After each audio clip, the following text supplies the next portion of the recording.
Is this thing even on? Hello out there. Oh, hi, everybody. Welcome, one and all. It's Sunday Fun Day for the Primetime Kings of Live Stream with 24/7 Fusion Media himself, the power of power. The ever mysterious vigilante Williamson. And of course, coming in on his hot rod, cruising in like you can't believe, it's New Bob Turk of the Hollywood Nights. Then there's me, your humble announcer and fellow co-host, Baron Norman Kang. So let's get this week off right. Sit back, relax, listen to our pontification. See if I can save this pontification. And of course, take a shot every time we get off a topic. So welcome all to the Prime Time King.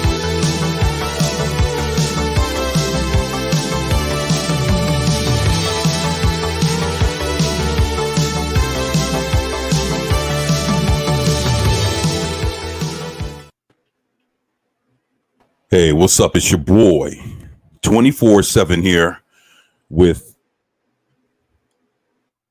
Turk in the house. We got Baron Norman Tag. Hopefully we'll see Vigilante here soon. And say it again. Pontification. There, I said it right. There you go. Yeah, and we're the Primetime Kings. Hopefully everybody out there is doing well. How are you gentlemen doing this evening? I'm not doing too bad myself. Sitting back, chilling, enjoying the nice, quiet day. Doing all right. It Could be literally worse. Yeah, maybe. Yeah, I mean, we could have found out that Willow really was renewed for season 2.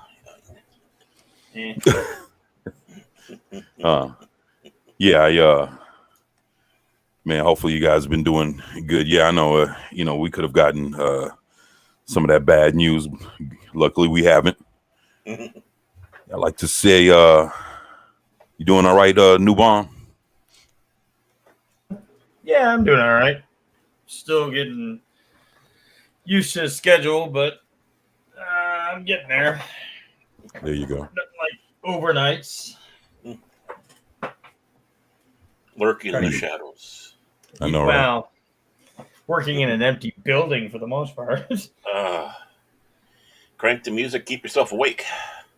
Yeah. Can't really have external devices inside the building. That's a big no-no. Security and all that. Mm-hmm. But I mean, they play DVDs, so yeah. I get to watch bad movies over and over again. There you go. Oh, shit. Man, I like to say what's up to everybody out here in the chat.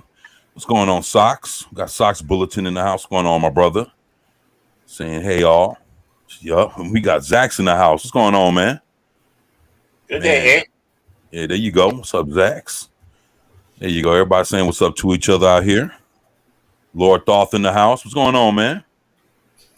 Shit, Lord Thoth, my brother. What's going on? Man, Pat S., the man with the master plan. How's it going, man? Appreciate you, brother. Yeah, please share, like, and subscribe if you can. Keely Chow. Hey, everybody. Roll Tide, my brother. How's it going? Says, I'm finally back in Houston. You know what, man? We should catch up sometime, Keely. Shit.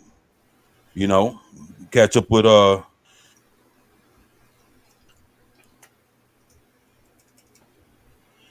to catch up with you, brother. You may have some interesting weather down there. Yeah, man. I know, man. It's shit. I tell you what, man. It was like 80 degrees. Then it fell all the way down to like 45, like that night, and then now it's like 54 right now, man. And then it'll get hotter by Thursday, and it's a trip, man. It's just like it's like a roller coaster, man, when it comes to the weather out here. Oh yeah. Well, even up here too. We got that one day before you.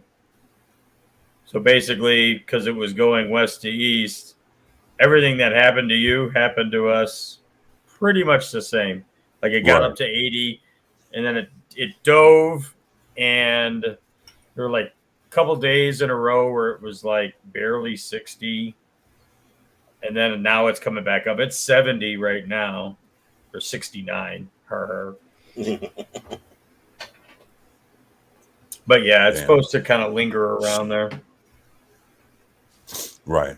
Well, I mean, I know it'll stick around for a few days, you know, and then we'll see how it goes, man. So Yeah. I know, right? Shit. What's up, Sean? Sean Estep in the house. Says hail all listening while at work. Man, appreciate you, man. Thank you for being here, brother. Hail to you. Hopefully work is going well. Hell yeah, man. Thank you all for being here, man. Sure appreciate y'all. Let's see what's going on, Sean. It says hail Baron, new bomb in 24/7. Appreciate you, man. You awesome, Sean. Appreciate you, man. On with the show. This is it. There you go, Socks. Thank you, man. Hell yeah, man. We got Captain Fandom Nerd in the house. What's going on, brother? There he is. Hey, Captain. Man, that's what's up. Yeah, Captain Fandom Nerd is in the house, man. Great to have you here, man. Appreciate you being here. Got the long suffering in the house. How you doing? Hopefully you feeling better. Thank you for being here and showing us love and support. Appreciate you. Long suffering is awesome. Mm-hmm. Yeah. So, you know, I was in the back before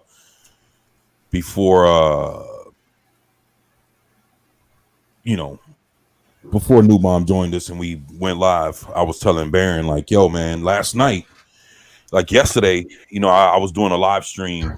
I did an unboxing of Cyber Frog 2 Wreck Planet. It's up. I went up. It went for like almost 2.5 hours. It's like 2 hours and 20 minutes. So, you know, I do the unboxing, but I didn't start off unboxing it. First, I was like, you know what, I was giving off constructive criticisms on, wanting to see Cyber Frog more. You know what I'm saying? You know, it's been about almost 3 years since we got the comic, and I was like, yeah, we'd like to see. Hopefully, he come out with a comic book every quarter. Mm-hmm. That way, instead of us getting it, Cyber Frog every 3 years, we can get more of it. And I know, people would actually pay a subscription to him directly in order to get the comic. Mm-hmm. I know people would pay for it, and would pay a yearly subscription or pay for whenever it comes out. I mean, however which way he'd want to set it up, but I know people would support it.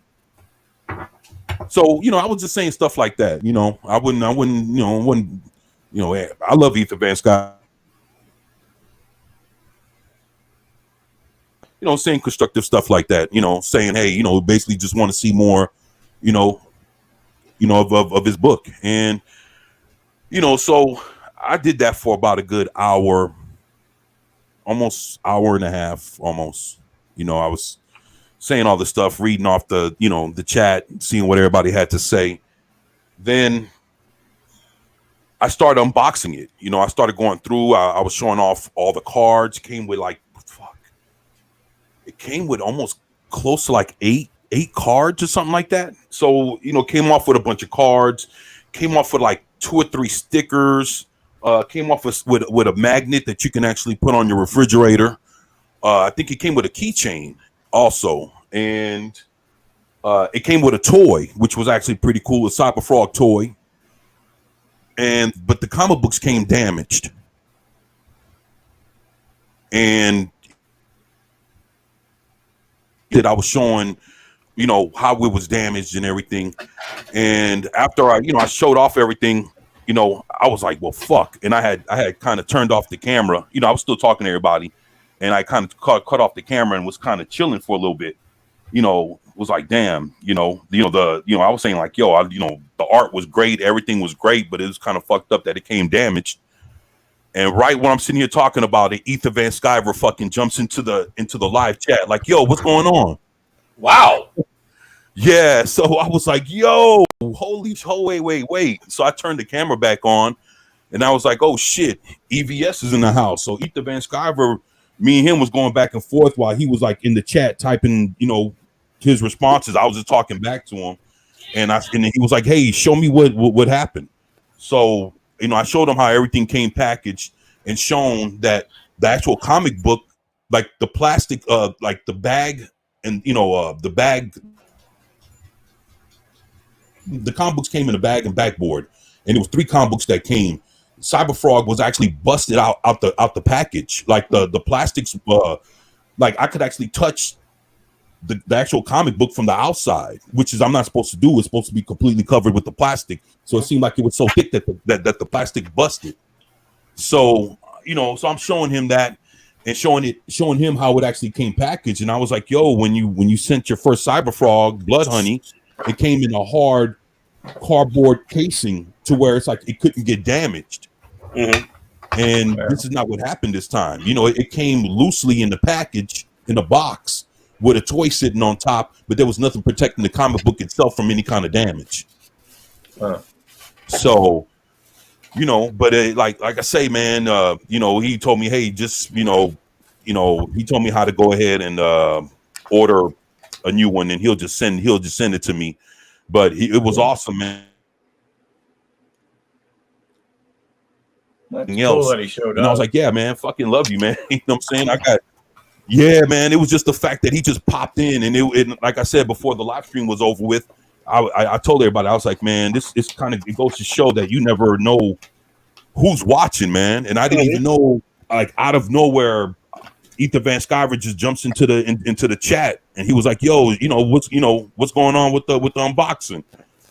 And when he told me that that actually what was going on when a lot of people were unboxing Cyberfrog Wreck Planet, some of their bags were busted and the comic books were coming out of the bag. And I was like, oh, I didn't even know. And it was like, he was like, yeah, the comic book is like 76 pages long. So so the binding was kind of thick. And I was like, well, I guess depending on how big the actual bag and backboard is, I could see it busting out, and it was like, but he told me he'll send me another one, man. So I was like, yo, that's fucking awesome. And then I was like, hey, I'm, like I said, I've said it before. I was like, yo, I'm working on a comic book. And I was like, yo, Ethan, let me ask something before you go, man. I said, man, I'm working on something, man. I said, I said, if, I said, when I get my shit together, you think you can give me 5 minutes of your time, so you can check out what I have? He said, yeah. He said, you got it, man. I'll definitely be here to check you out, man. See, sometimes it's good to meet your heroes. Yeah, man. He was, I always thought he was a great guy, man. I've been rocking with him for like the last 6-7 years. I've been watching him on YouTube. So, I was watching him before, he created the Fandom Menace, man. Yeah. Now here you are. He's coming to your channel. That created the Fandom Menace. Right. Yeah, shit. And so he's the godfather of the whole fandom. So if y'all didn't know, it was him that coined the phrase. I was in the live stream when he was like, hey, man, we're going to call ourselves the Fandom Menace. And he was the first one to put out the T-shirts and everything. And I was in the chat that day when he did it. So I seen it. Like, you can go back. He, it's in the live streams. So he's the one so he's the godfather of all this shit. So in case y'all didn't know, that's the man right there, and that's, that's why, when shit kicked off and he was mad about certain things that was going on in the fandom, that's why he was so pissed off, and invested in what was going on and how, the fandom was going. That's why he was so vocal on things, in the last few years. So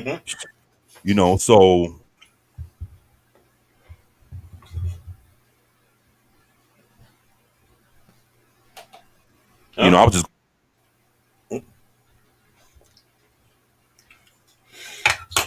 the Russians. They're blocking. Huh?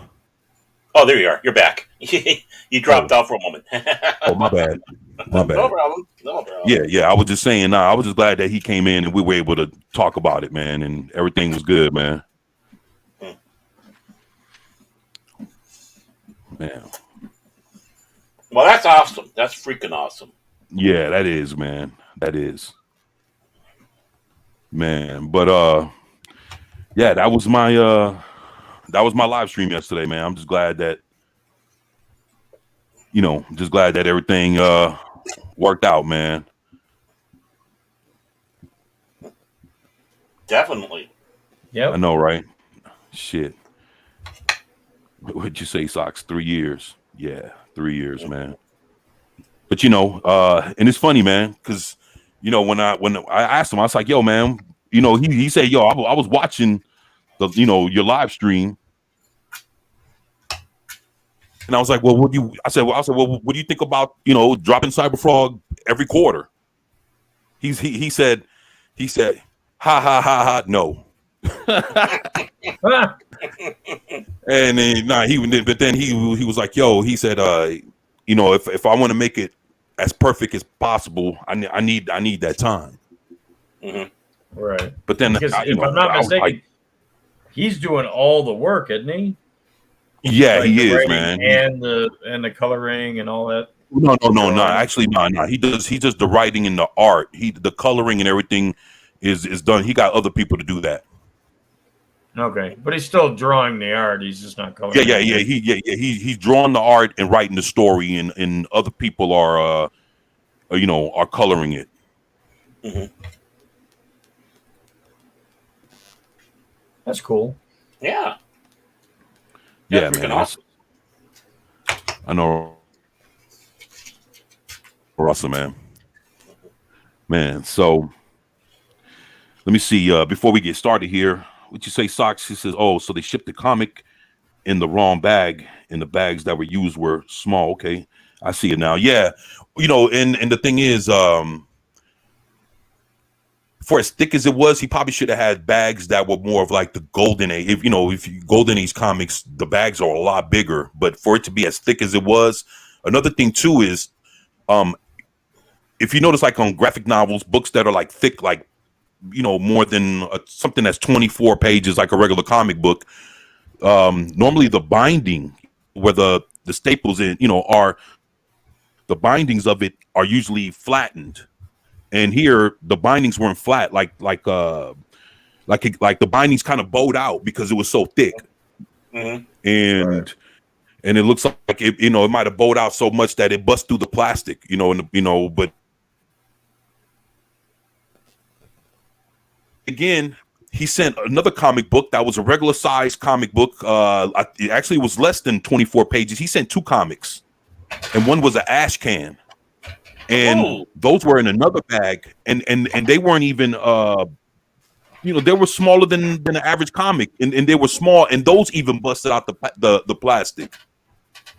So I'm like, well, damn, even a comic book that wasn't even thick, like a small thin ass comic, was even busting out of the plastic, that it was put in his own bag and backboard. So all that shit was coming out of all the comics, and it was like, and I even pulled it out and showed how the comic books were coming out of the corners. Like I was actually like, when I shouldn't be touching the comic book outside of the plastic, you can see the comic book sticking directly out of the plastic, like because the plastic was broken.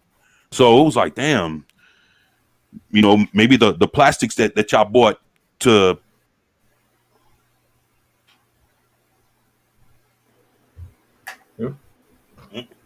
Lost him again. Yeah, I know. Those Russians really love them. I know, man. But yeah, it sounds like it was just cheap plastic. Yeah. Yeah, man. That's too thin. But then at the same time, there was nothing to protect the comics, so the comic books were still rolling around loosely in the box. That's odd. Yeah, and I mean, compared to how he shipped them out the first time, it was different this time, man. Right. So, but he saw it, man. So I'm glad that that worked out. Oh man, what's going on, man? Old man is in the house. That's what's up, man. I was over there earlier today, so Oh, hanging Now out I'm with the back old here. man, huh? yeah.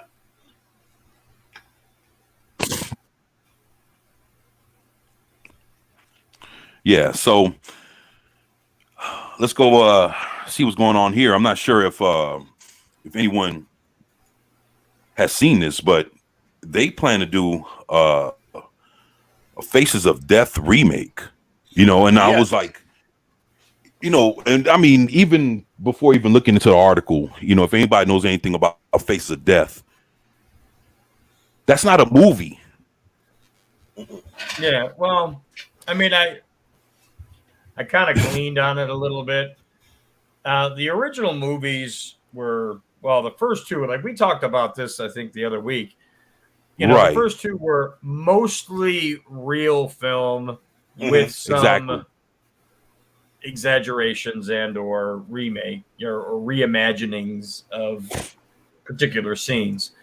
It sounds like from this they're taking the idea of the added scenes that weren't real and running with it.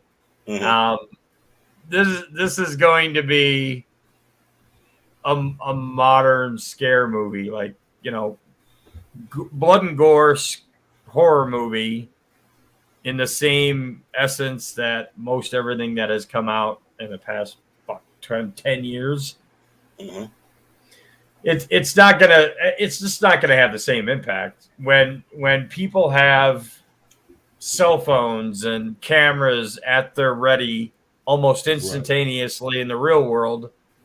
What are you going to show me in a movie that I haven't already seen in real life? Yeah.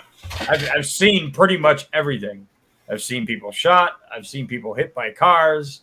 Hell, I even seen somebody shoot themselves up close and personal in real life. Like, you're not going to show me anything new. It's just going to end up being what was that? Final Destination, but in a different setting. Right. Right. So how over the top are they going to be with some of these deaths? And once you start doing that, you take the realism that you were looking for out, because 90% of Faces of Death was ridiculous. Right. Later Faces of Death, Yeah. anyway. 3 and 4, yeah. Yeah. Yeah, I own all of them. Yeah, I own all of them, and I remember. See, and that's another thing too. If you look at Faces of Death, the reason why it was famous is because of the time. That's the thing. The reason why a lot of it was successful is because it was put out during a time that it's like Star Wars, and put out during a time that nothing like that was ever seen before, and so coming out during the time that it did, it was more impactful. Right. Except for like some, I know anything like this. Yeah. Well, like they had the what's that? I think it was in the second one. They had the Pennsylvania politician that shot himself on live TV. Yeah. I can't remember his name off the top of my head, but yeah, like unless you caught that live when it happened, you only heard about it. You never actually seen it. So It was giving you something that was almost unobtainium for the most part, because not a lot of people had cameras on the ready for shit like that. Right. So yeah, I mean, it was new and interesting because it was something not a lot of people had seen. Now in today's era, it's not going to mean jack shit. And in fact, one of the article that I pulled up was a different one, not from this particular company or from Bloody Disgusting. Was it? Which one is Disgusting? This? Oh, right. This is Entertainment Weekly, and they're talking about, mostly the original. They barely even talked about the remake, or who's behind it, other than the actors and I think the director. And one of the comments on it was straight to streaming, which I agree. It's going to be one of those straight to streaming bullshit movies. Nobody's going to care. Right. Well, the other thing too about Faces of Death and all that when it came out is not many people had access to see this stuff. You'd Mhm. only hear about it. So, obviously things were sanitized for the television. Now, back in the old Right. days, even going back to the 50s, the papers did still have some graphic pictures of crime Sometimes, yeah. Right. scenes. Yeah, sometimes back in that. It was kind of changing back at that time.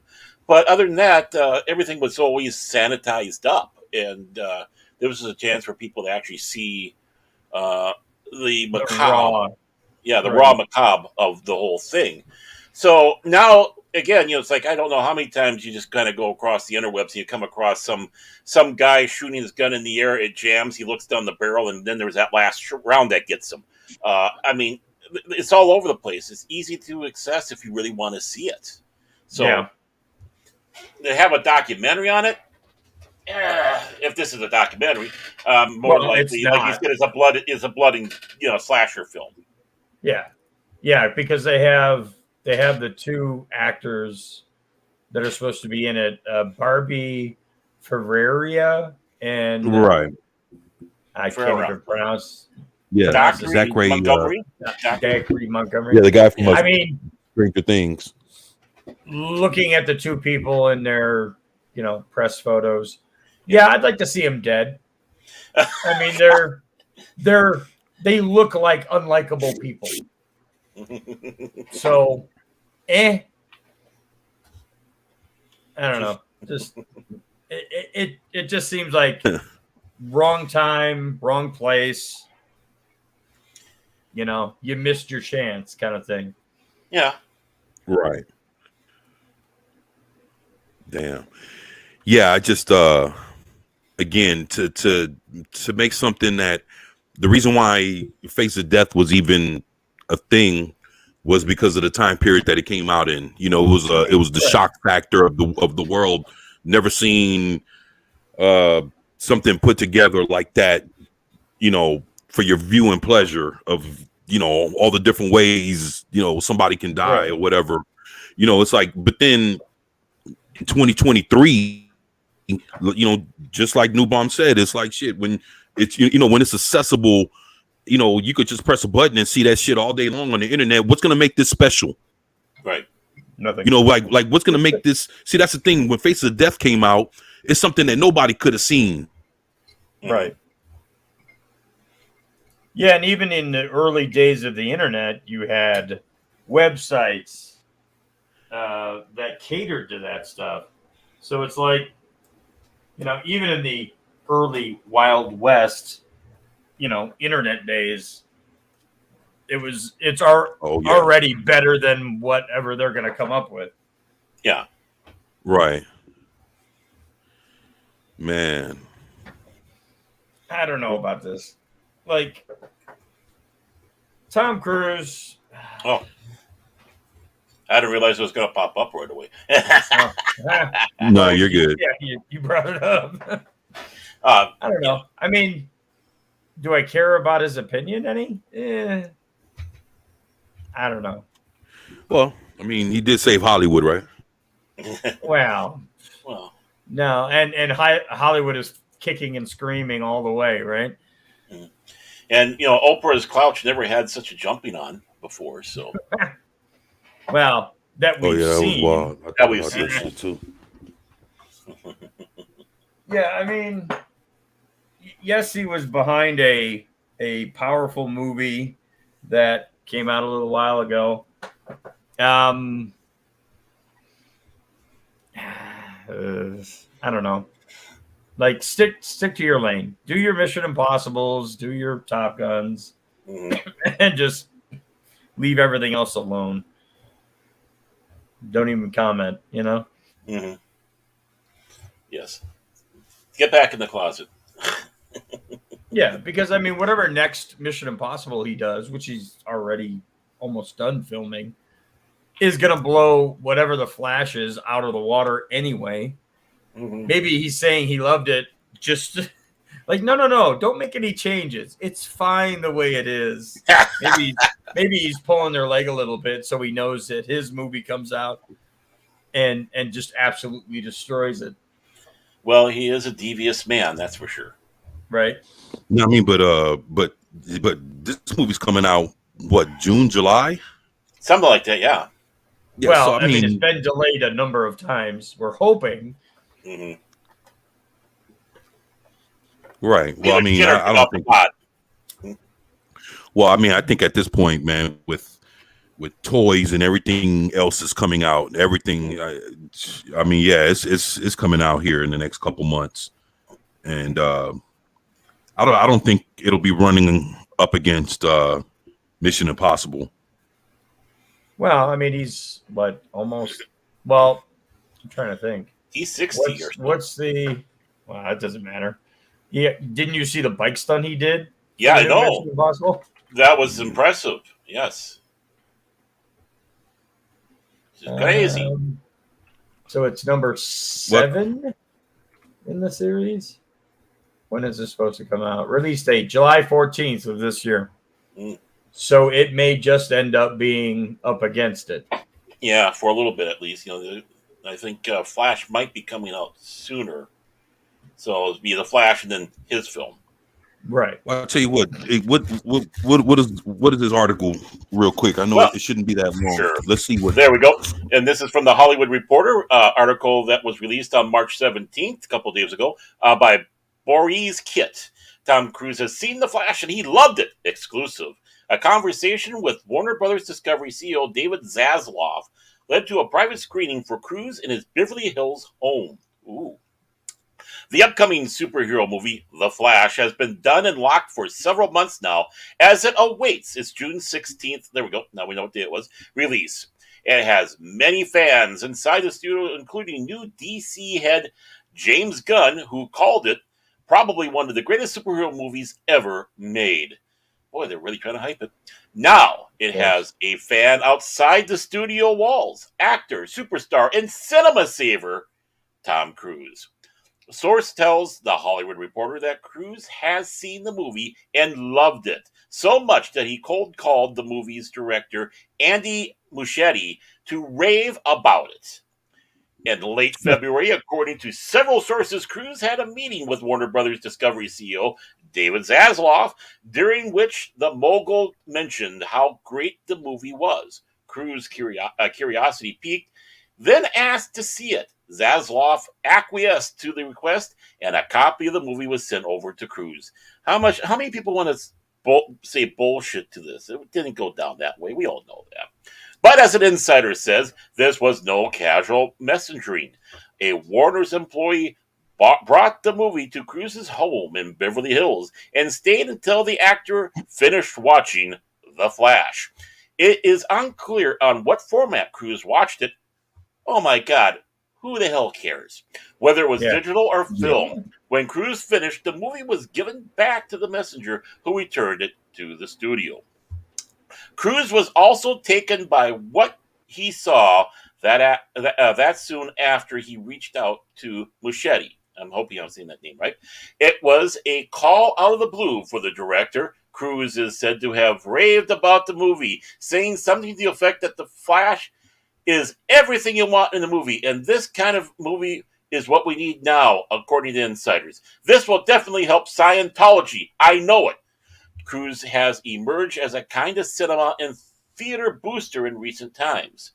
You saved Hollywood's ass. You might have saved theatrical distribution, Steven Spielberg told the actor in an exchange at the Academy luncheon that was caught on video and went viral. He was referring to Cruise's push to keep Top Gun Maverick in theaters and not on streaming, and helping not only to push the movie to a 1.49 billion with a B gross, but also helped spark a movie-going revival last spring and summer. He's the savior, everybody. Yo. Yeah, let's I know it's about to wrap up on that one. Yeah.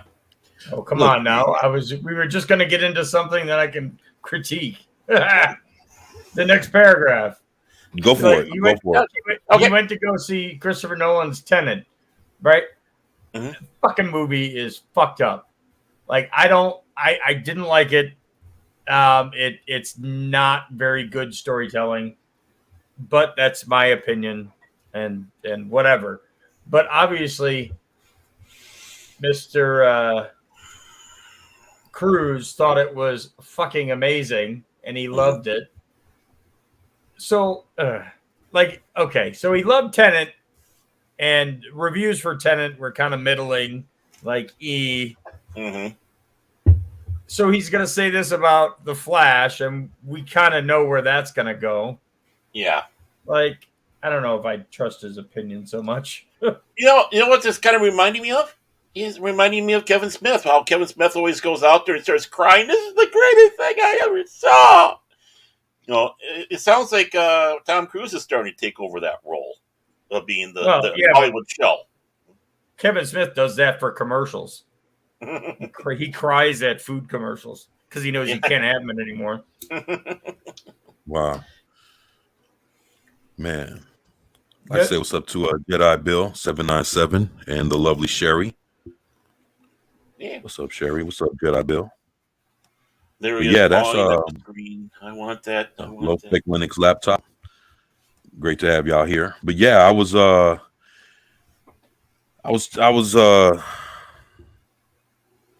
didn't like Tenet, man, that much. Interesting. Yeah, love Christopher Nolan, but Tenet was a little disjointed. Yeah. Right. It's I don't know, man. It was a different kind of movie. Right.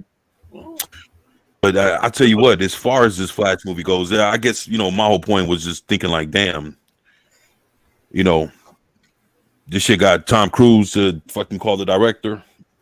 I mean, I understand, Newbon, where you coming from. Like, he liked his other movie that wasn't really that great. So what'd say about this one? But I guess it was just one of those things like, damn, everything I've ever heard about, I keep hearing nothing but good shit about this movie, man. I'm talking about from all different directions.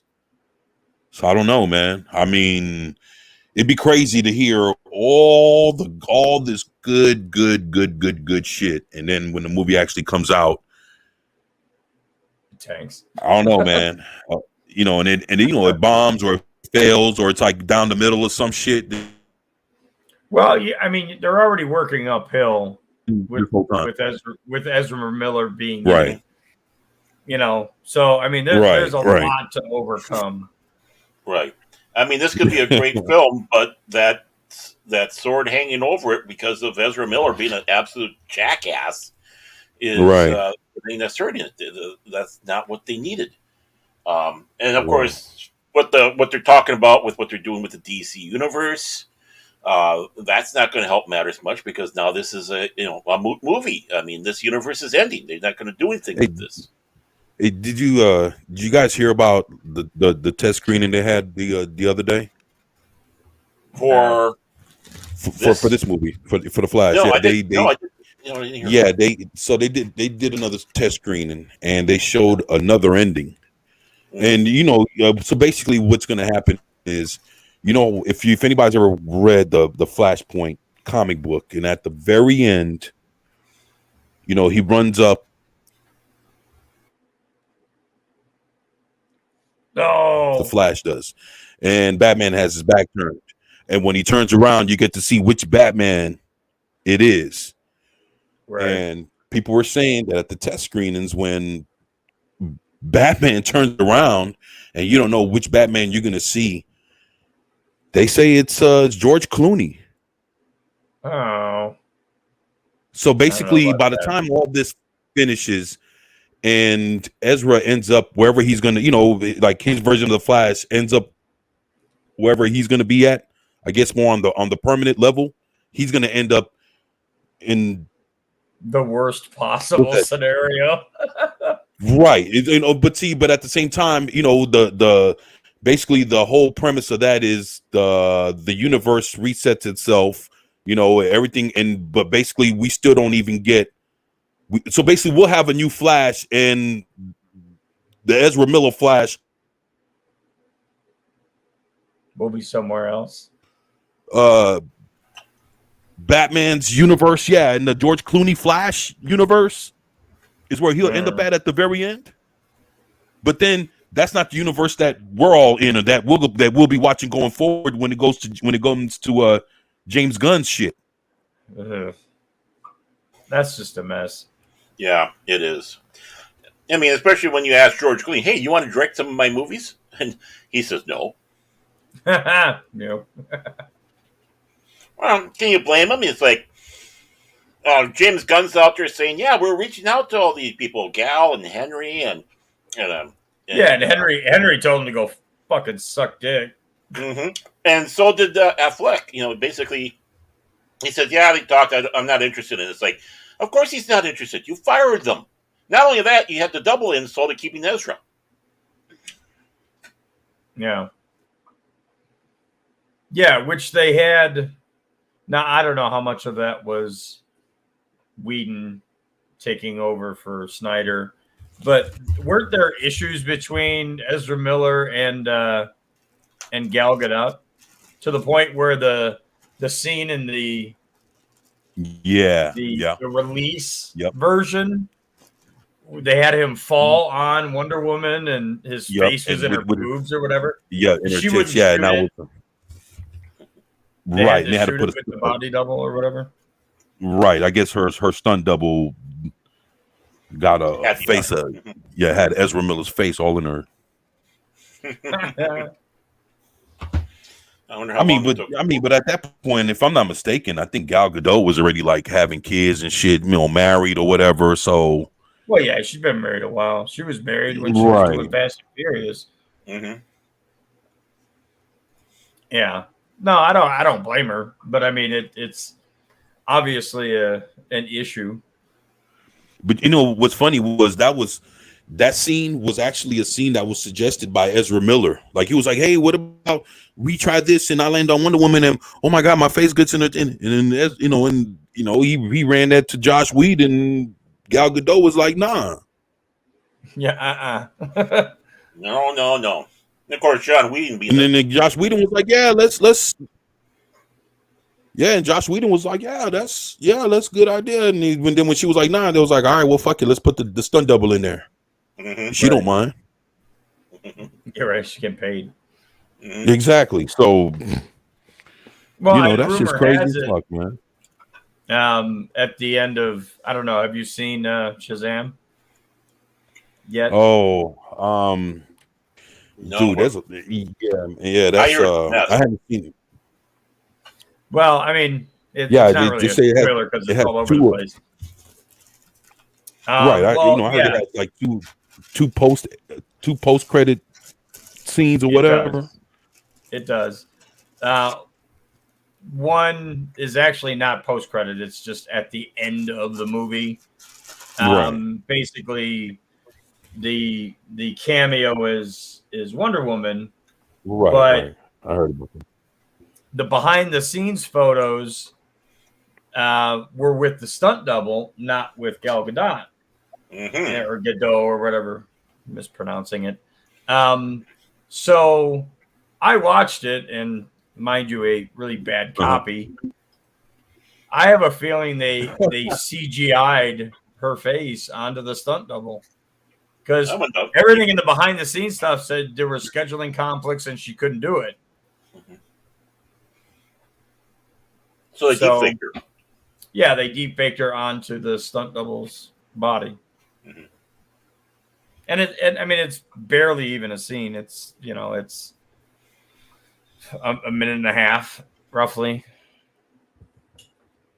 But no, there is a either post credit or mid credit, whatever you want to call it. And that one was supposed to have. This is even funnier. That one was supposed to have the Justice Society of America's cast, the one from Black Adam. Yeah, So Hawkman and all that, and that didn't happen either. Yeah, I heard that. No, it's you talking about because what I'm hearing is some people saw that and some people didn't. Yeah. So you saw the one that one that didn't happen. The official word is it did not happen. So anybody that's out there saying Justice Society of America shows up, are full of shit. There isn't two versions of the movie. There's only one. Officially, it's Amanda Waller's group. So the blonde female and the fat guy from what's his face? The TV show that Gunn had a hand in. Peacemaker, yeah. The blonde and the kind of fat schlubby dude. Yeah, that's part of Amanda Waller's crew. They're the ones that show up to recruit him to Justice Society. So okay, so if it's the blonde chick, then that's James Gunn's wife. Yes. Okay, shit. That's wow. That's yeah. So that's, even the post credit scenes got all fucked up because there were supposed to be other cameos that never happened.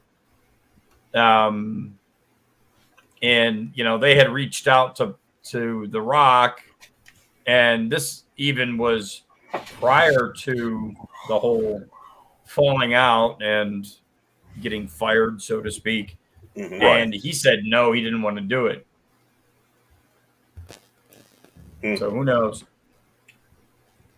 Man, you know what's crazy? This movie it's done by The Rock's production team. Yeah, his production. See, this is what I don't get. Now, if the Rock, see, that's why I think The Rock's full of shit, man. I ain't gonna fucking lie. Now, if he says, "Hey, look, I've been a fan of Black Adam since I was a little kid," if you know anything about Black Adam, there wasn't barely any Black Adam out when he was a little kid. Right? Yeah. You know, it's like he was barely in comic books, so there's not a whole lot of Black Adam back in the 70s and 80s. I'm just being fucking real, you know. Yeah. Now there's not a whole lot of Black Adam, so it's not like, oh well, I picked him up, I fell in love with him, like you watched him monthly, like he was Batman and Superman. No, villains really didn't even get no love. Joker only had like a 12, 13 issue series at one point during the 70s, late 70s or some shit, and that was it. So as far as like villains getting all kind of love, you didn't really have, there was just, I was gonna say they didn't do the how do you call that, the essential or the indicative of the true backstory of Black Adam until what, the 90s? Right, exactly. Like you got a vague idea of where he came from, but they never solidified that until way, way later. Right, exactly. So, and at that point, by the time they brought him in, that was that was around the late 90s. Going into like early 2000s. So all that, I've been a fan of him all my life. And then. Yeah. From what I understood, you were kind of poor or whatever. You wasn't buying these fucking, you wasn't doing it like that. No.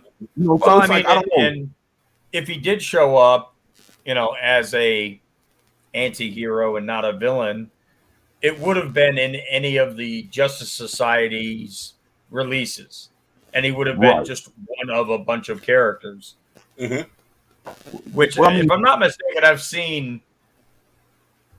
seen issues that were like very early 70s Justice Society that had both Shazam and Black Adam in the team.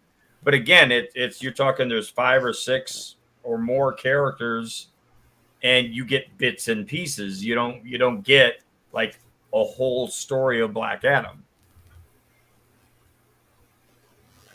Wait, you did. You said what now? Well, you wouldn't get a full story with just one character. You'd get the team. And, when you have that many characters in a comic book, they all have to kind of get their proportional screen time or page time, if you will. So the more prominent characters like Hawkman and the ones that have been standard members for a long period of time would get the front more often than, say, a Shazam or a Black Adam would. Shazam had his own book, so there was no need for him to be at the forefront. And Black Adam was just kind of there.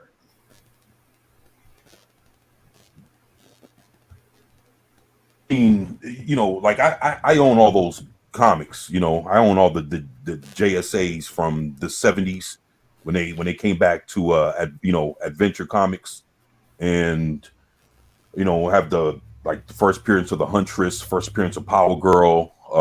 Then I have all the Shazams from the 70s. I have every issue, even the first modern day appearance of Black Adam that's worth like fucking $400 right now, or whatever. I own that shit too. I got the whole collection. So, and then I own every JSA and Captain Marvel related comic book all the way till I don't own any like Black Adam is in the middle of a series now, and I don't own any of those books, but it's like at issue 9 right now. It's like out of a 12 issue series. And you know, I'm just kind of I've been kind of looking at it from far, not actually purchasing it because I'm not really sure about that book just yet for me to want to mess with it. You know, I'm just waiting to see what the outcome is going to be worth my time. Right. You know, because it's current day Black Adam. You know, he's still running around with a cape and shit. That's not the Black Adam I know. Mm-hmm. So, right. You know, I kind of have a little thing with that, and it's my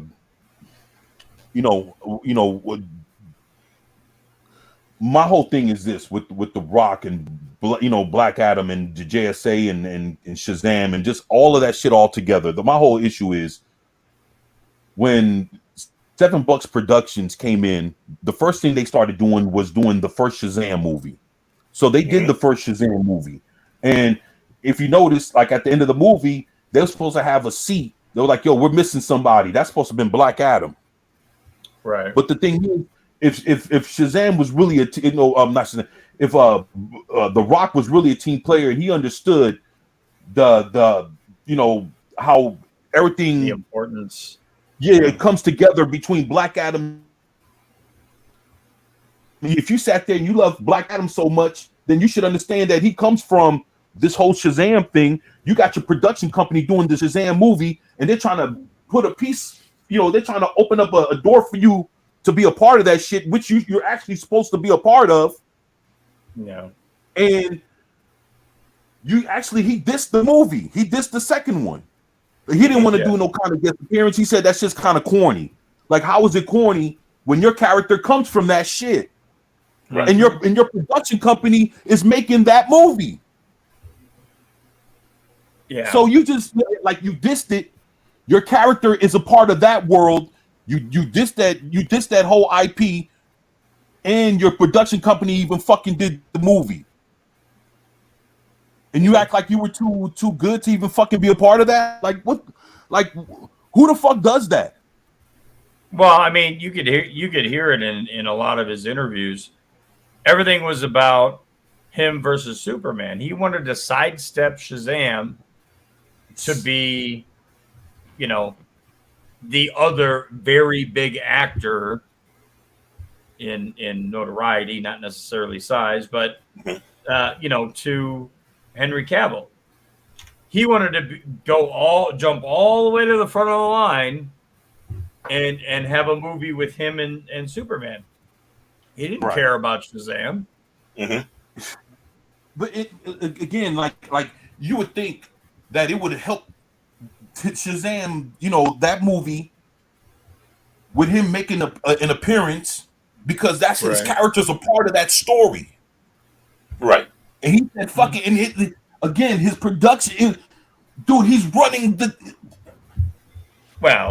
his production company. Dude, I don't know. It's like he's more connected than him just being an actor saying, I don't want to take that role. When you own the company that's fucking making the movie, and and you have everything behind the scenes, in front of the camera, you have every reason to be attached to it. I'll say this: just because he owns the company doesn't mean there's not people put in place to run that company. He's not overseeing that company, not one iota.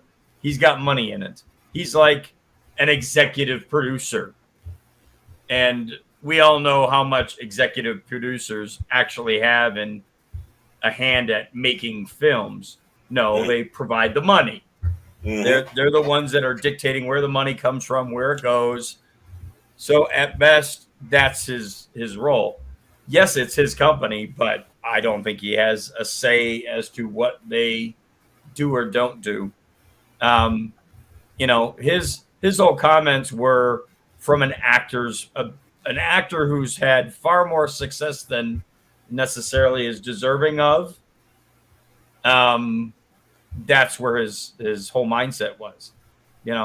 Like I said, he wanted to sidestep Shazam completely and go directly to the front of the line. And everybody in Warner Brothers was like, whoa, wait a minute.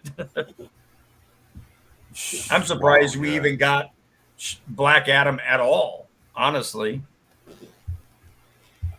I would never have thought that had been a film that they would have focused on myself, but hey. I mean, it's not a bad story if it's told right. Right. It had potential to be something. Yeah, it had potential to be something good. But yeah, man. Well, and without even acknowledging any of the Shazam side of things, like that's a hard sell. I mean, you're taking a character that's ingrained in that and just ripping it out and going, nope, it's a solo. Boop, that's it. Yeah, it's kind of like it's kind of the same thing with Venom or the Joker. Right. Exactly. And that's another problem. You start to see so much shit come out that's connected to something else. Something else is never involved in. I don't know, man. It's like you having a Lex Luthor fucking movie and no Superman. Don't give ideas, it's like or just nothing. It's like it's like he don't even fucking exist. Like he's like fuck him, like I don't know, man. I just it's kind of like when the motivations of the villain is solely connected to the hero, and all of a sudden you put something out there and you watch it and you having everybody fucking trying to buy into something that has no ties to the hero at all, when you know that's all you've seen for fucking 60 years, 80 years is these two motherfuckers fighting ever since these two characters have been created. And all of a sudden you fucking put out a movie and one has nothing to do with the other. Fuck out of here. Right. Fuck out of here, man. It's like, get out of here. It's like one exists because of the other, but then you put out this movie like they have nothing to do with each other at all. I can't. Right. All right, then let's just be honest. Usually the big villains come afterwards. It's like a fluke. And like the Joker was a fluke. He was killed off the first time he was out there in the comic book world. And they discovered, he was very popular. What can we do about it? So the villain is something that's built off of a hero. You need to have the hero. Why have just a villain film? Right. Well, that's because they didn't want it to. They didn't want him to be a villain, or at least The Rock didn't want him to be a villain. He wanted him to be an anti-hero. And all that's bullshit, man. It's like, okay, I don't know, man. The thing is, even with Black Adam being, I mean, they're turning him, with what they tried to do with him in the last like 20, 25 years with this anti-hero shit. Even then, he even went and crossed the line to where it's like, okay, I'll be cool with y'all, but if something happens and I get fucked over by one of y'all, I'll fucking kill somebody. And it was like, and it got to that point again where he had to show up, and they went after him during the World War III storyline. Right. Of him, he like there was some members of the Teen Titans that he was ripping people's arms off, ripping their bodies in half. And I mean, when you look at the picture, I own the comic book, dude. On the picture, when you look at who attacked him, you would actually have to say that actually has to be almost over 50 heroes, right?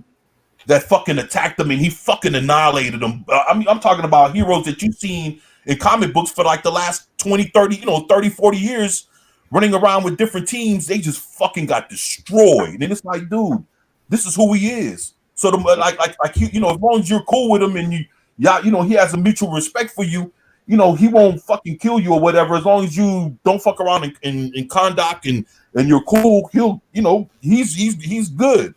But man, you something crosses that shit, man. He don't give a fuck you're good or bad. He'll fucking end you right there. He'll try to, and that's it. Right. But they also had that opportunity because he was created as a villain first and established as a villain 1st. Right? You can't have a redemption arc without the thing that needs to drive the redemption. Like going so far the wrong direction, and then there needs to be a redemption from that. Like, yeah, no, they wanted their cake and eat it too. Basically, he wanted to have a anti-hero from the jump, and it's like, well, why does he deserve redemption? What has he done so bad that he needs to be redeemed? Yeah, they didn't show that. Yeah, it was like, I don't know. It's like they showed the answer. You know, I don't know. He was like a hero that slightly didn't give a fuck. Right. I don't know. It was like that. It was like, I don't know, man. It was like we're watching Black Adam on his nicest day, on his kindest day, or like it was weird, man. Yeah. No, I agree. I don't know. You know, and you're right. It's like they didn't look, and the thing is, you're right. They didn't show anything of him for him to have to seek redemption. They didn't show nothing. Right. Because honestly, in that movie, the only thing that he did that was so tragic was he wiped out the leader of Kondak, who honestly was the bad guy, and at the end of the day was still the bad guy in a way. Like that is more a heroic thing than anything else. That thing, you know, it just didn't make sense. Yeah, Pat says Han Solo's my only anti-hero. I feel you, Pat. Yeah. Sock says, I remember in the early were both villains. Then soon after they were changed and made into anti-heroes. Yeah, man. Yeah, they gave you know, it's funny. I mean, yeah, and there's a difference between the two. Venom was just purely evil initially, and Deadpool was just a gun for hire. He didn't care. If somebody paid him enough to go after the bad guys, he would have done that too. He was just a gun for hire. So, you know, the lack of his moral compass is what I guess you would say would be his redemption arc. Like, giving him the moral compass would have been his redemption. You know, it's whereas Venom was just a space creature that was out to destroy everything. Yeah, I definitely don't like what they did with Venom. Even when they went to what's his face? I can't think of his name. Come on, his point. Come on, Carnage. No, Carnage was fine. It's where they took the Venom comic book, and it was Jameson. You're not talking about, yeah. I was about to say that's that you talking about space. The Venom Knight. What's his was it Space Knight Venom or some shit? Yeah, where Jameson's son had the Venom. Right. No, it's yeah. It was where he carried the guns. It was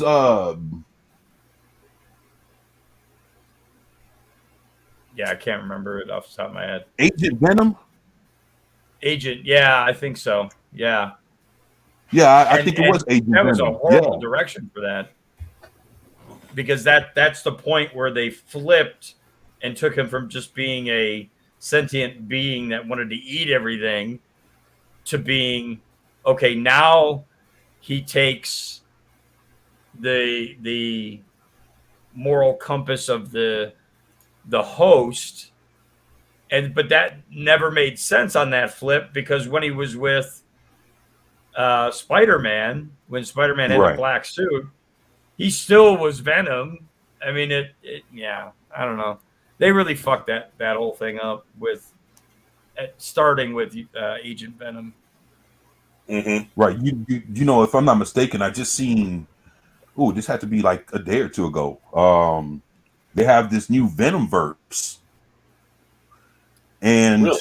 Yeah, they have Venom, they have Agent Venom, and they have like you know, all this stuff. So Agent Venom is back. So basically, somehow, James Jonah Jameson's son. You know, I don't know how this is all happening. I don't know if this is like a Into the Spider-Verse kind of thing, but they're all coming together somehow.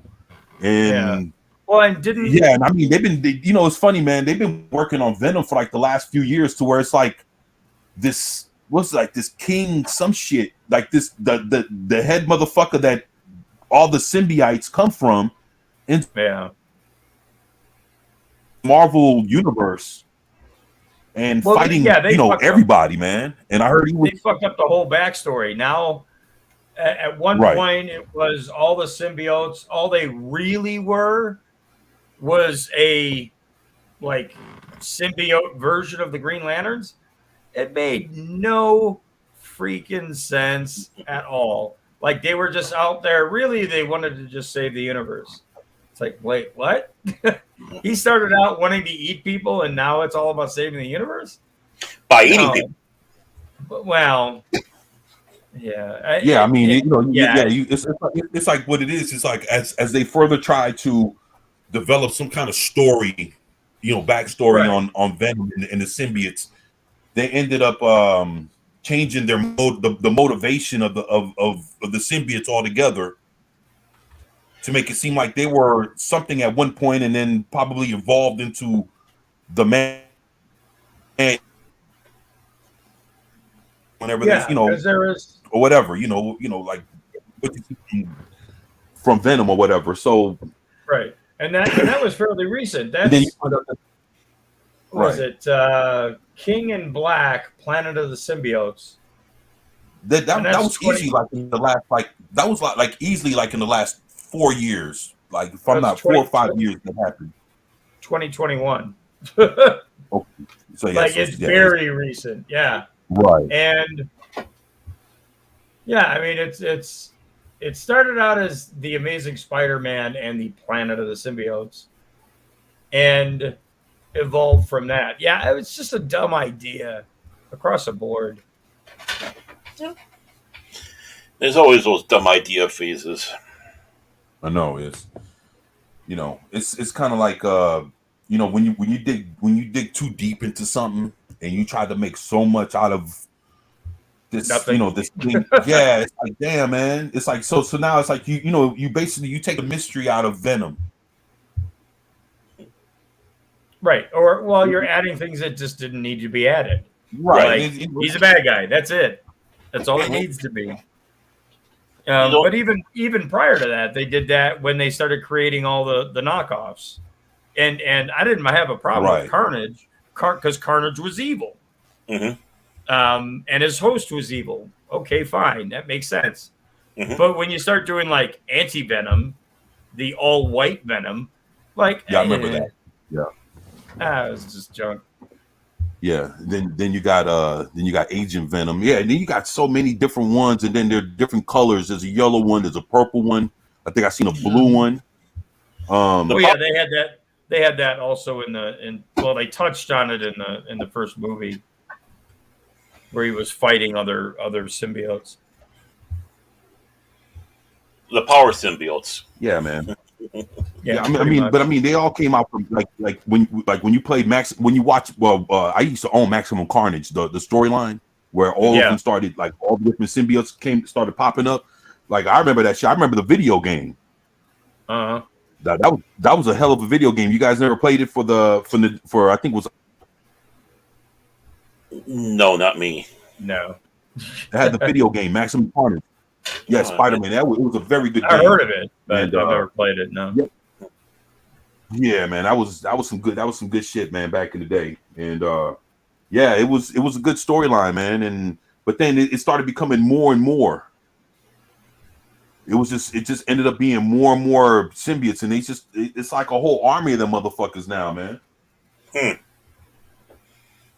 You know, like Is you it? know, and that's same thing like with Wolverine. You know, Wolverine. There's a whole bunch of them motherfuckers, man. It don't make it cool no more. Yeah, the uniqueness is what was important about it. You know, it's like you know they try to tap into the whole Weapon X thing and you know it's like he's not even really having like his own kids. They're clones and different different shits like that. I don't know, man. Hmm. Yeah, it made no sense. It's fucking yeah, it's I mean, water and everything. and Everything's getting watered down, man. Sox brought up, wasn't there a Lady Deadpool as well? Yes, Yeah, alternate universe, Lady Deadpool, and of course Gwenpool, Hmm. which is just trash. and I think there's one isn't there one that's an animal? Yeah, there was a whole universe of animal versions of the superheroes and villains Furry because world. no, it's not a furry world. They're actual animals. They're not like people dressed as animals. But yeah, that's where Spider Pig comes from. Ah, Well, Peter Parker. Yeah, Peter Porker. Porker. Yeah. Yeah. But there was like Spider-Ham. a Yeah. Captain America that was an animal. There was like every single character had an animal variant in an alternate universe. Hmm. Yeah, I remember when Peter Porker Spider-Ham, my brother owned the first issue, man. We had the whole series. No, right around that time, DC was putting out Captain Carrot and Yep. the Zoo Crew. Right. And I own every Captain Carrot comic book ever. I own every last one of them motherfuckers, man, in mint condition. Them shits are hard to find, man. Those are it was like back then they were doing a lot of superhero animals. Of course the first one for like modern times was like Howard the Duck was like probably your Hmm. most famous one. Then after that, you got 10 Peter years Parker. later or so, you Yeah. got Peter Porker, and then you had Captain Carrot for DC, and then all of a sudden a little bit later, then you had like Thor, Throg, when Thor turned into a frog. Yeah. Yeah, I mean, you had different things, later on, and of course, yeah, but Peter Porker, man, that was some cool shit, man. Spider-Ham was a pretty fun comic, man. Yeah, they really pushed it hard, and a lot of people read it. I'm surprised they didn't keep it up or bring it back. Well, it's weird because this is one of the covers. Marvel Tales, which technically was supposed to be like for younger readers. Hmm. So if standard comic books were for preteen teens, this was more 5 to 7 years old, give or take. Hmm. So you can see Hulk Bunny and Captain America. Hmm. And Goose Rider. And Goose Rider, yes. Yeah, that's some cool shit, man. I mean, yeah, that was man, for the age group that they were aiming at, it makes sense. Yeah, man, 75 cents, man. That was This one was 60. Yeah, 60 cents, right up there. Oh, that was 60. Okay, yeah. Yeah. Before that 15-cent boost. But yeah, I mean, like, I don't know. It's fine for, when they aim them at specific readers or age groups. It doesn't hurt anything. It's when they start flopping stuff into the primary, like, Spider-Ham being in the movie. And actually, wasn't it post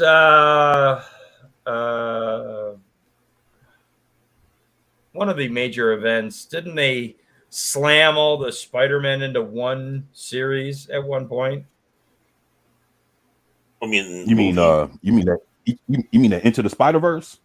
No, not the movie. Prior to that, because they did it in the Yeah, in the comics. comic as well. books, yeah. In the Oh. comic books, they did. So Yeah, I mean, it was and that's, to me, that's where they lose all credibility. It's like, okay, you created this for younger readers, right. and now you're trying to cram it into the primary universe, and it's just like, what the hell? Yeah. Don't Makes ruin no the sense. fun. Yeah, don't ruin the fun. Well, I mean, it had its place, and now your younger readers can't read stuff for that particular character because the stories are too adult for them to understand. What seems to happen I to a guess lot of it stuff. would have been fun. Right. Well, it would have been fun if it was like a one-off, like like you see Right. Spider-Ham, of course he's a part of the Spider-Man multiverse, or something like Into the Spider-Verse. Yeah, I could see him join, Right. but after that, Yeah, that's send his fine. ass back. Yeah, Right. or which is what if? they did. Right. Well, Just yeah, send him, but send him back. what ifs were a different creature? What ifs were like far more extreme? If I'm not mistaken, a lot of the first the first what ifs were under the Black Label, and they were Black Label. Marvel was You mean what ifs? You talking about the first series from Well, yeah. I mean, one of them was Deadpool. What if Deadpool kills the Marvel Universe? But they kept going with those. Like it was Deadpool, and it was Wolverine, then it was Punisher. Like they kept going on with these X character kills the Marvel Universe, and they were more adult oriented. I mean, they were a step up from the standard comic. I'll put it that way. The one of my favorite Punisher runs is actually a Black Label Punisher run, and that was the retelling of his background, where he was in Vietnam, and right. they actually made the suggestion within the comic that it wasn't just his wife and kids dying that caused him to snap, but he was already broken from being in Vietnam. That the final straw was actually the death of his wife and kids. That he was already kind of fucked up. Which is honestly, if you watch the Netflix Punisher, they kind of hint at the same thing. They like tip their hat to it because they said he was fucked up when he came back from Iraq, and that his brain wasn't all quite there to begin with. Right. Which makes sense. I mean, in those situations, it makes sense. PTSD is a real thing, and somebody like him, you can definitely see that he would have suffered from that. Right. Sock says he can't stand Miles Morales. Yeah. He says created by Brian Michael Bendis. Yeah, be a forced replacement over Peter Parker. Yeah, Spider-Man is Peter Parker. Yeah, I agree with you, brother. Right. Yeah, that's why I don't even call Miles Morales Spider-Man. Like, fuck, he ain't Spider-Man. And then Gwenpool, I don't even know what to think about Gwenpool. I don't know much about the character. I mean, I know enough to know what Gwenpool is, but beyond that, the reason why people. I don't know. I mean, I guess people see the coolness in the character and people enjoy Gwenpool, but I'm just not there with it, man. And I haven't looked into it enough to even see what the fascination is. Yeah, and honestly, Gwenpool came about when writing was suffering, and that's all you really need to know. Like it as a character, okay, alternate universe, Deadpool, that's a female. But wait, we already had that. So now you got to go even more over the top and make it a character from a completely different comic run, Gwen Stacy, and give her the powers. And it's like it's like the annoying 14-year-old that you want to just look in the face and say, "Shut the fuck up." Like that's how they write that character, and it's horrible. Mm-hmm. Huh. Yeah, Sock says that's Punisher Born that you're talking about. Yeah, that was the one that was released under the Black label. Yeah, and it's a great series. Oh, Socks knows his shit. Yeah, that's what's up, Socks. Yeah, man. Yeah, I mean, that's dude. I tell you, man. One thing I started seeing was, especially with Marvel, is they started doing alternate versions of characters with other people from other characters universes. You know what I'm saying? Like their Right, whole, yeah. you know, their whole what you call them, supporting cast. Supporting cast, yeah. Yeah, exactly. Yeah, so you start, you know, it's like saying, you know, you give what happens if you give Alfred Superman's powers. Mm-hmm. a very prim and Yeah, proper you know, that kind Superman. of shit, you know. Right, you know, it's like you know, what happens if you give Superman, you know, give Alfred Superman's powers, that kind of shit. What happens? Right. You know, it's like, and then end up running with it to where it's like now, you know, Alfred Superman is fucking, yeah. you know, he's a character and he's fucking doing shit, and you get to see him in all kind of stories now because people love the fuck out of the idea of what happens if Alfred, you know, came from Krypton or some shit. Mm-hmm. And is You know, a that badass. kind of shit. So it's like, what the fuck, you know? Well, that's the You one. Oh, That's all right. The thing about that kind of ruins it is like all the character building that you did for Alfred leading up to that event Right. is completely washed. Right. Like Alfred is always been a good character. Right. Like and has gotten his hands dirty at times if need be. Right? And you just wash that all away and go, nope, he's Superman now. He's Super Grandpa or whatever. mhm. Right. And it just ruins the character. Well, one of the other things too is they take too many of these what if things or situations. It doesn't matter if it's Star Wars, Marvel, DC. It doesn't matter. There's so many of those things out there, and then they want to grab onto this one-off, let's have fun issue, and try to make it canon. Yeah. And things get Right. really. I mean, how many people are still out there saying about the bad thing about the EU is you had Skippy the Jedi droid? No, that wasn't a what if Tales story. It doesn't count. It's Right. stuff like that, and that Well, didn't bother me after a while because the fanboys just can't separate. It seems Well, yeah. like. Yeah, And it's the like same. It's the same Like- thing with the shipping of characters together. Like right. they can't separate. Like, look, this was fan made bullshit, and whether they wrote a good story or not, who cares? It's Right. not canon. But they can't wrap their head around that. They no, these two are together. Blah. And I mean, we already heard, the Robin that came out gay has already been canceled. Yeah, So Yeah, it made it I- 10 issues. yeah, not quite as long as the gay Superman. Right. Yeah. It's. But what I was gonna say, because Sox brought up in a what if Aunt May was the herald for Galactus. Yeah, I remember that. One thing I fear, and I know everybody else is gonna love it when they see it, but I'm gonna start to cringe, is they've been saying for Fantastic Four that they're going to include the children. If they bring Franklin into this universe, it's going to break everything. It's absolutely going to flip it on its fucking ear, and they're not going to be able to unexplain it. Do you remember the issues where Franklin's older self came back Yeah. to teach his younger self about his powers? Yeah. You got like this 5 or 7-year-old kid that's basically creating mini universes in his Mini-universes. hands. Yeah, I remember that. he made Galactus his herald.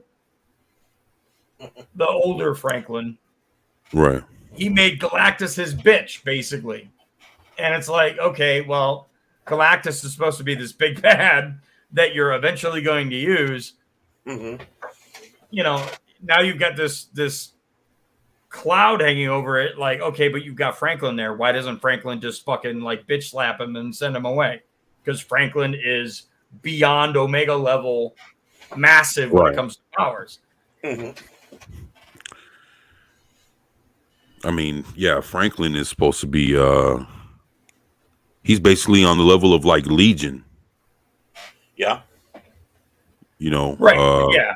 That's beyond Omega level. The problem Right. with Legion is he doesn't have access to all his powers at once. He only has access to the ones whichever personality he happens to be at that moment. So he's Omega level in the fact that he has all of these different personalities with powers, but he can never get them all to function at the same time. Right. So I mean, it's a way to kind of temper his OP-ness.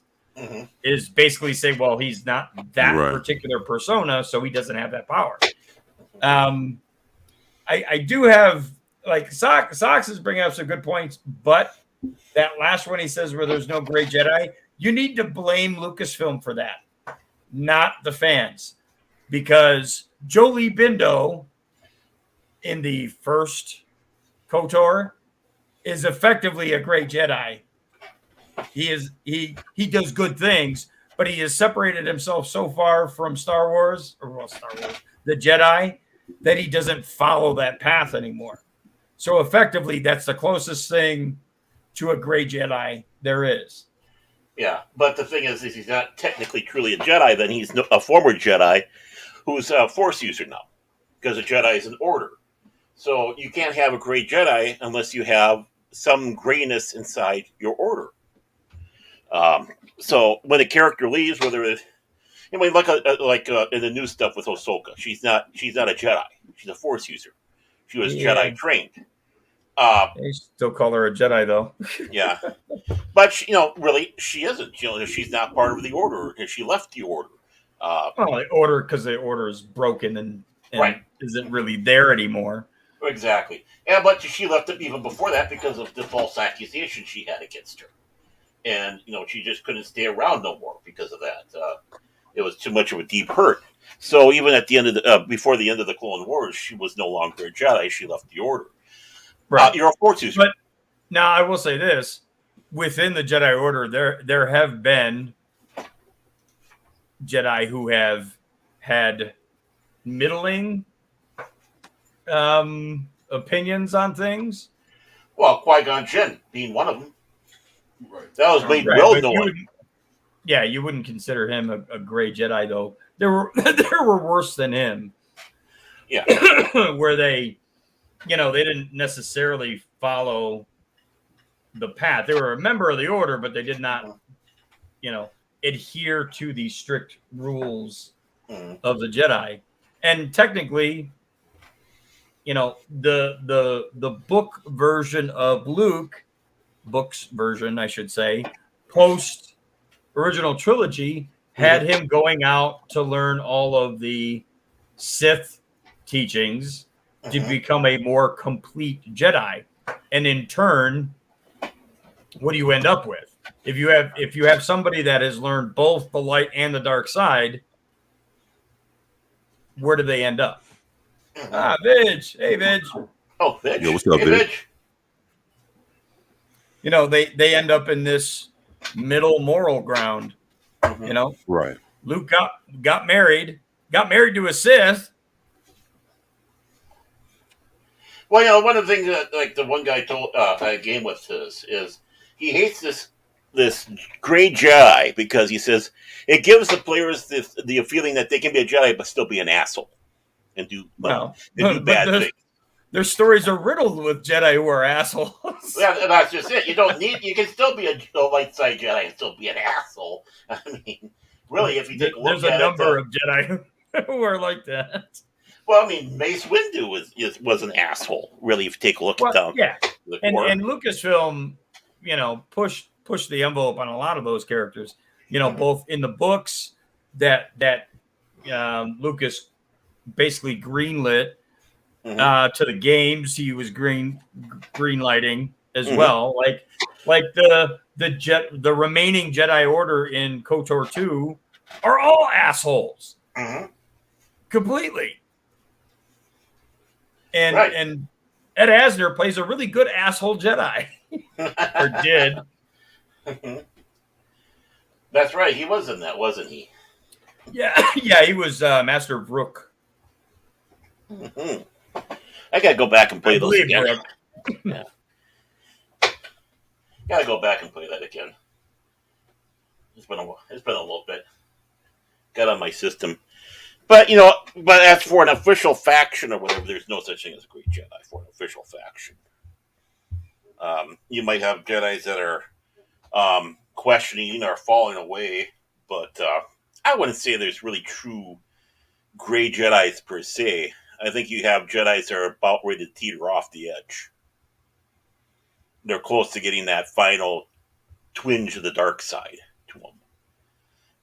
And that's kind of how I was kind of looking at it. It's kind of like where Luke was in Return of the Jedi.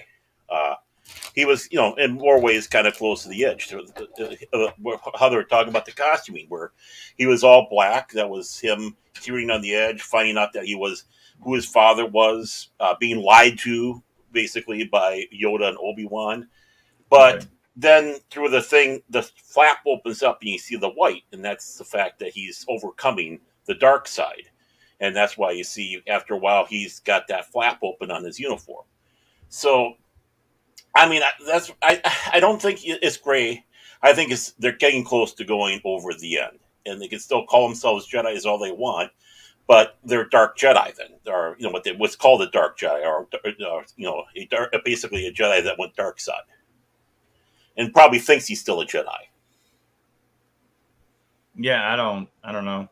Like, it's there's a number of characters that ride that line.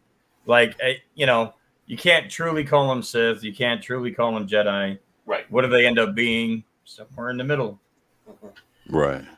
But it kind of goes still against the basics and tenets of what the Force is: the light and the dark, and think of the yin and yang, and that's but it's far more realistic to assume that there'd be somebody with a middling moral ground, like there are in the real world. Yeah. Than to it, it's not so cut and dry.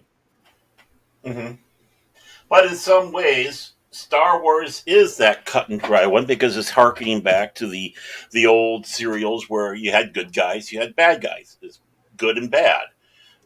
It's that type of. It's not like layered like Star Trek or other properties where it's like, well, is it good? Is it evil? Is he evil trying to be good? Is he good trying to be evil?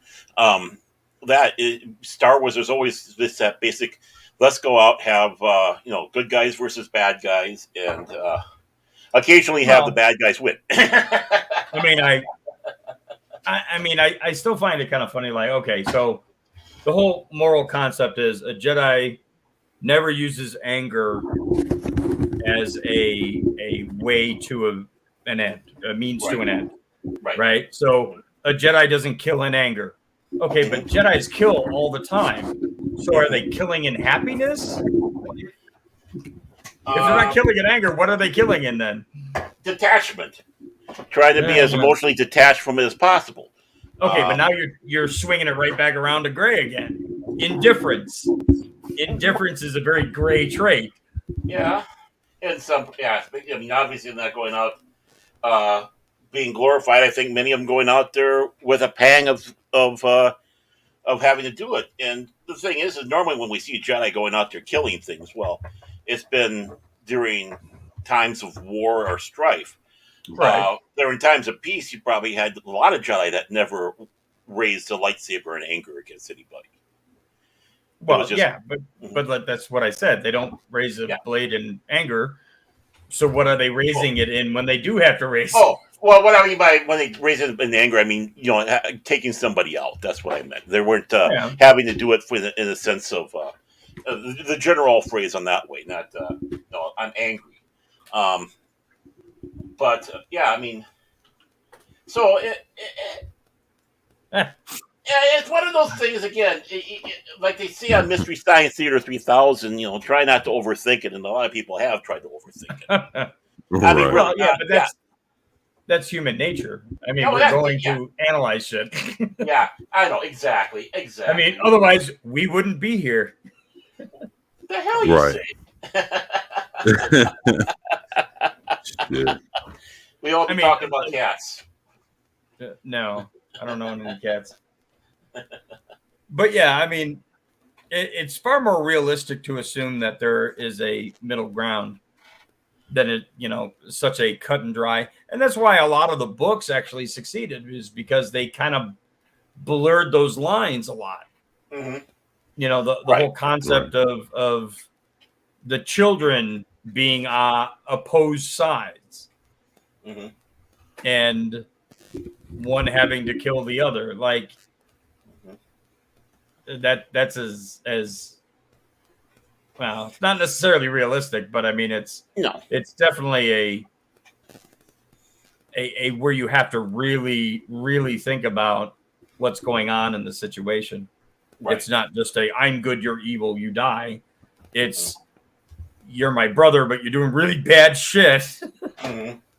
Right. Yeah, there's dildo. Well, did he finally show up? Yes, he did. Well, his batteries must have been down. He had to recharge them. Buzz, buzz, buzz. It's all good. What's But up? Oh, no, it's not all good. It's not all good. You're late, Dildo. Where have you been, man? This is not good. We expect your jolly trolling from the beginning of this show. I'm hurt. You personally have hurt me, Dildo. I'm going to go into court now. I'm going to cry. Okay? It's your fault, Dildo. Man, you should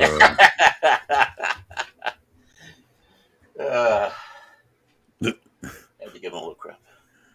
Yo, what's up, Sentient?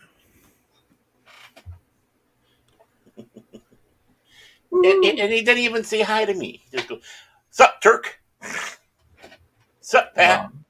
Sup, oppressor?" So I guess I'm an oppressor. So there we go. Well, I mean, I did say yo in chat, so Yeah. that's. Oh, Hey, I'm not a peasant. I'm a baron. I'm not a peasant. yeah. The baron. landowner. Yeah.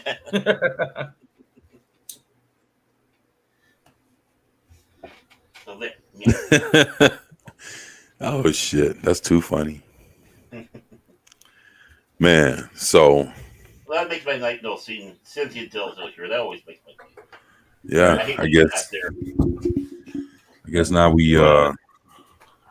we touch on that last one. yeah. We can do that, man, and then we'll wrap it up. Okay, so let me pop it up then here. Just There you a go. second, though. And there we go. What's we got here? That was at the intimacy. Speaking of Star Wars, right? Yeah. Hey, look! Don't you like this segue? Okay, this comes from Bounding in the Comics, our good friends over there. Under the entertainment section, this is written by John F. Trent, and it's datelined on the 16th. Star Wars declared worse and woker than ever after confirmation of intimacy coordinator hired for the Acolyte. Boy, I like to get that job, intimacy coordinator. Here, let me. Yeah, go over there, sit down. Let me show you how it is with the girl here. The upcoming Star Wars series, The Acolyte, helmed by former Harvey Weinstein assistant Leslie Headland, had an intimacy coordinator as part of his productions. And please keep on reminding us that she's a Harvey girl. And the upcoming Star Wars... God. Oh, God. That's a face that only a Harvey would love. All that title tells me is they needed one because there's intimate scenes. Mm-hmm. did there ever really need to be intimate scenes in Star Wars? No, Like, did we Yeah, need that's to that's be what I into was. that? Yeah, that's what I was thinking. I was like, wow, no, we they don't need it. old man sentient dildo. I guess that is a hail for a short time we have left. Well, he actually said short time, so I guess he's in the bathroom. Oh. Definitely. Wipe properly. Yeah, I mean, it's going to be another one of those like Wipe properly. lifetime Star Wars specials. Yeah. How wonderful, huh? So, of course, that's the face of the lovely lady right there, the ship, the face that launched 1,000 ships the other direction. The upcoming Star Wars series, The Acolyte, helmed by former, okay, I already got that part, intimacy coordinator. And there you go. Oh, wow. Hey, should I go again? Here, we'll do it again. No. Oh, you are tripping, dude. Hey, I did take an edible. I will. Then that's a picture of her as she attends Russian Doll season 2 premiere at the Bowery in 20 of this year. So that's a very recent picture, folks. Sarah Putt Associates, which is Sarah Putt, okay, Associates, which describes itself as the leading UK independent agency representative behind the camera, technical, and production talent from producer and directors through the heads of department and crew. That's a fucking long title. Details on their website that Adeline Waldrop is the leading intimacy coordinator for 8 episodes of the first season of The Acolyte. And there you can see. What? Yeah, so and there you can see. So it's not so basically it's not even for one episode. She's in there for the whole season. Yeah. Wow. I mean, wow. So that means there's gonna be a whole lot of extracurricular stuff going on in this thing, right? Well, I don't know. Again, this is from the UK. It's like I do say, "How you doing?" "Oh, I'm waiting for you, dear." "Okay, are you coming close to climaxing?" "No, you still need to work a little bit more, dear." "If you do not climax soon, I should be climaxing." I mean, it's the UK for crying out loud. yeah, I mean, how much, like it's not going to be 8 episodes of In the Bedroom, I don't think. So how much time she actually spends on set, who knows? Yeah, you know. But unnecessary nonetheless. Yeah, all across the board. Let's see what else we have to say. Related, Star Wars, The Acolyte's showrunner Leslie Headland claims the concept of religion is such a really oppressive one. Okay, well that goes into another weird area. Sadly, okay. Is this? Wow. Oh, they have open airlock policy quoted in this one. Okay, so if you're familiar with, if you're unfamiliar with intimacy coordinators, SAG-AFTRA notes the position is an advocate and a liaison between actors in production and movement coach and our choreographer in regards to nudity and stimulated sex and other intimate and hyper-exposed scenes. Folks, again, it shouldn't be in Star Wars. Right. This is what you're going to be getting. The union specifically details intimacy coordinators act as an advocate who serves as a liaison between artists. Didn't I just read that? Artists, actors, and production ensure that performers and other production personnel adhere to proper safety protocols. Serve as a resource in realizing a director's vision. Assume the role of a movement choreographer if requested by the director. Enhances believability. Okay, bounce your butt this way. Strives to build an environment in which actors understand what is expected of them and hyper-exposed scenes to give their informed and continued consent. Further, the union says intimacy coordinators should be hired in scenes involving nudity or simulated sex or what the hell, real stuff, are upon requests for other intimate and hyper-exposed scenes. Wow. So, in response to this revision, YouTuber Open Airlock Policy declared, surprise! Yeah, he's a good guy. Surprise! Star Wars is not safe. Star Wars is worse and woker than ever. Kathleen Kennedy, Jon Favreau, Dave Filoni, and the rest of them don't care about real Star Wars fans. They cater to a percentage and have thus run real fans off. He adds, people who hold out hope for good Star Wars are living in denial. Disney Star Wars is dead. Support real Star Wars, which is pre-2014. Anything less, and you are as bad as those rooting the name. Well, I can't deny them. So, yeah, that's my man right there. Yeah, he's cool ass dude. Mm-hmm. Yeah. Oh, God. I just put the face there. There we go. There we go. There's one of the faces helping ruin Star Wars.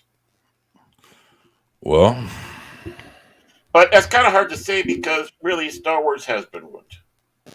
So It's dead. at least the new stuff, that is. It's dead.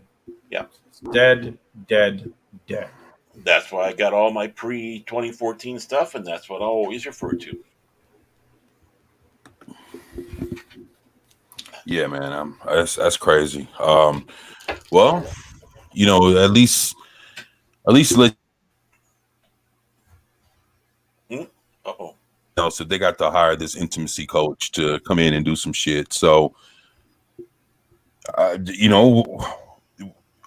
far as like how far does that go, in regards to Star Wars? Who knows? And that's just one of the things I was like, yo, let me just, in case y'all don't even know which direction Star Wars may be heading. Remember that porno they did like 10 or 15 years ago? That's where it's going. Well, that also sticks to canon too. Well, sort of. Yeah, I know. Somewhat. No, it's they are. If they're canceling all that stuff over there, they should cancel this as much as they cancel Willow. Just no, abort this baby and get rid of it. Just get rid of it. Well, I was going to say, yes. Speaking of like original trilogy and whatnot, what was the quote that Lucas said to? Damn it, Princess Leia. What's her face? Carrie Fisher. Mm-hmm. Yeah. They don't have bras in space. Mm-hmm. Right. Yeah. Because she was a flopping. Oh, yeah. Yeah. He said Star Wars to Star Wars to Star Wars to Star Wars. Yeah. That's exactly old man. Yep. Old man says that it's gonna be a porno now. Mm-hmm. Low Spec says still love the old stuff. Having great fun playing 1995 Dark Forces in the Force engine. Yeah, man. That's the thing.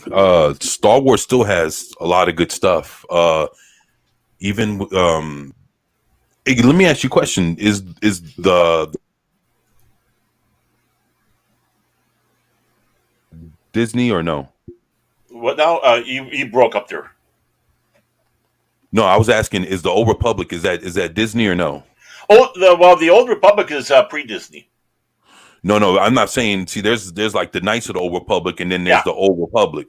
Yeah, they're both pre-Disney. Oh, pre-Disney. Okay, good. So and they don't consider the Old Republic the online game as canon. Right. So that's like when you still have stuff like that, because I've seen the cutscenes and all that. It actually looks pretty darn good. Mm-hmm. I've never played it. I've owned it for a while, but I don't have a PC to run it on. Mm-hmm. But I do have it. Because like I said, I've seen gameplay of it, and it looks amazing. And then, even when you look at the PC versions, especially like Knights of the Old Republic. Yep. Man, 1 and 2, they look pretty good, man. Yeah. Looks a lot better than, I think the PC version looks better than the actual console version. Okay. But man, there's a lot of games out there that were fucking awesome. Not only that, just the novels, stories, comic books. The EU, the canon was so on point, man. Damn. Well, I mean, I love the EU canon. the thing that helped out is he had a bunch of people that loved this universe enough they wanted to try to keep it in a cohesive manner. And Right. also, you had Lucasfilm. They had Lucy. I got mental block on her last name, but it starts with a W. But if you ever notice, I mean, every book back at that time, there's always a thanks to her because she was basically the liaison. She was the person that go back and forth, make sure things were according to Hoyle with George Lucas. When they sit back and say George Lucas never saw any of this stuff, it's like bull. She would go talk it over with George. George would give the yays or nays to stuff, and they'd send the yays and nays back to the author and what they can and can't do. They loved it. They had it. This was a dream of theirs. These people, they're morons. They're Big Bang Theory. Oh, look, this is cool and neat. Let's become one of them groups. Right.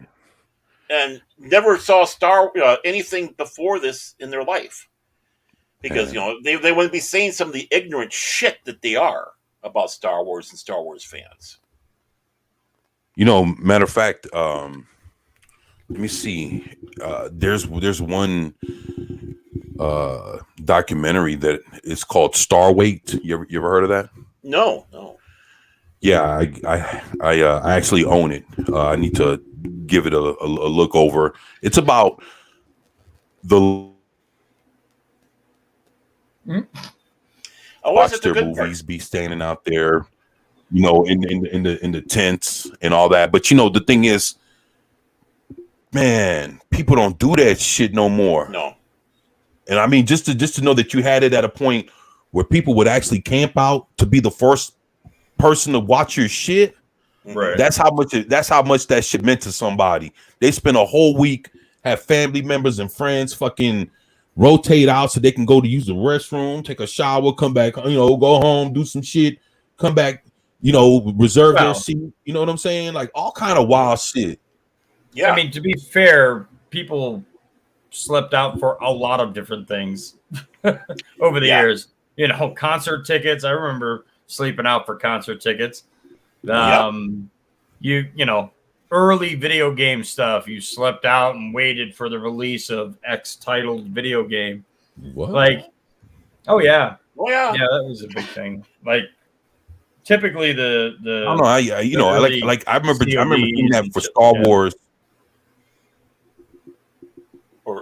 Right. I don't know, man. Like I say, Star Wars was probably the only thing I've really seen that, it's like everything else that was famous. I don't, or, something that I could have gotten, never had to wait in line or never, I've seen people do that for let's say on a Wednesday, when the new comics come out, I seen people wait in line for the new, I've seen it. Well, people did that for the death of Superman. People stood in line, but it was like the day of, like, hey, this is happening, and there was a whole line down the street, around the corner, that kind of shit. But but it wasn't something that people camped out days for. I mean, I don't know. Like Star Wars was the only thing I've seen that was multiple days. Yeah. Mm-hmm. I mean, even a month. Even the concerts. Yeah, I didn't. Yeah, that's even the concerts that I slept out for were, the night before we would show up at, whatever place was selling the tickets. The biggest thing that changed that was internet.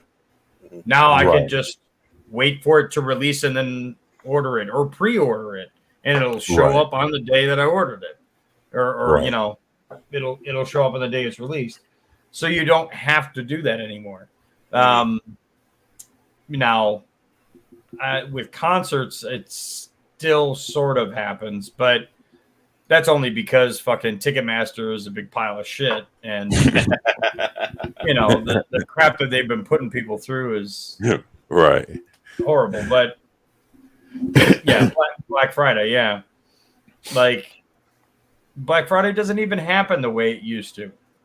Like, I can remember getting dragged along with mom and dad on on that Friday, going to like just madhouse fucking stores.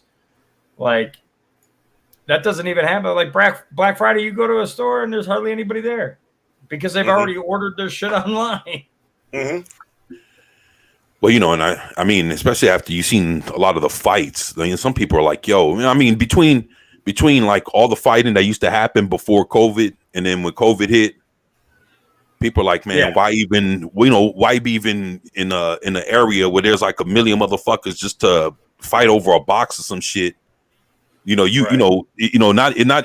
only you have to worry about somebody, you fighting somebody for an item, in the aisles, or even somebody robbing you once you paid for the shit and hit the parking lot, which I've seen a bunch of times. Mm-hmm. But everybody being congested in a place like that, you got to worry about, shit, will I get sick or not, or whatever. Right.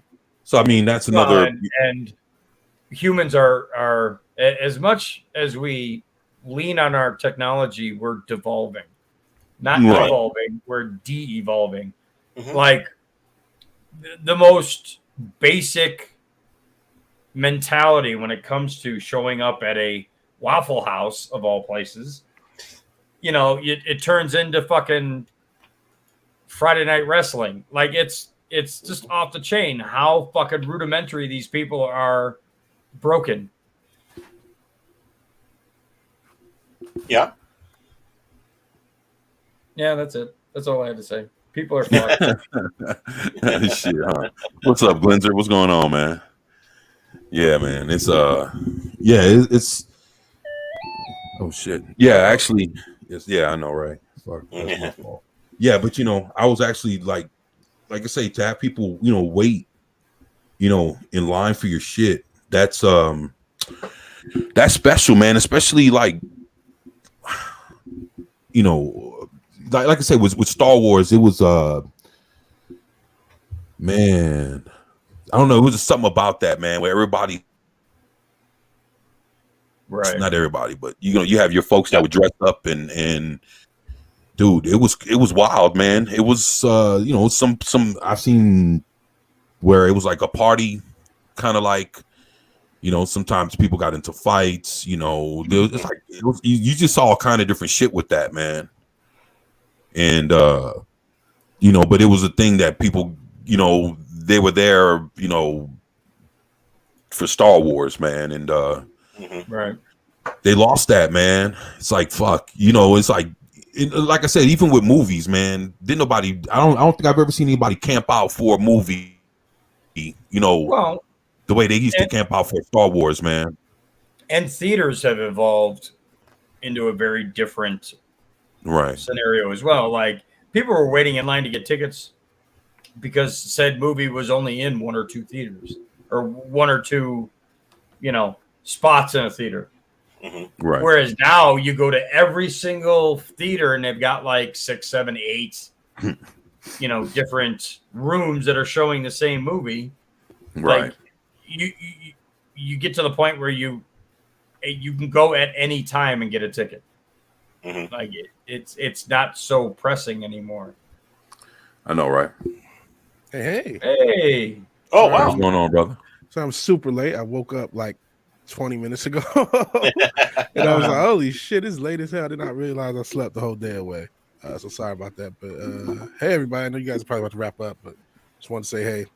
No, it's all good, man. Yeah, man. Hey. Yeah, we just talking about Star Wars here before we took off. But yeah, we just talking about how it's just it's just so fucked, man. How people used to just wait in lines, man, just to.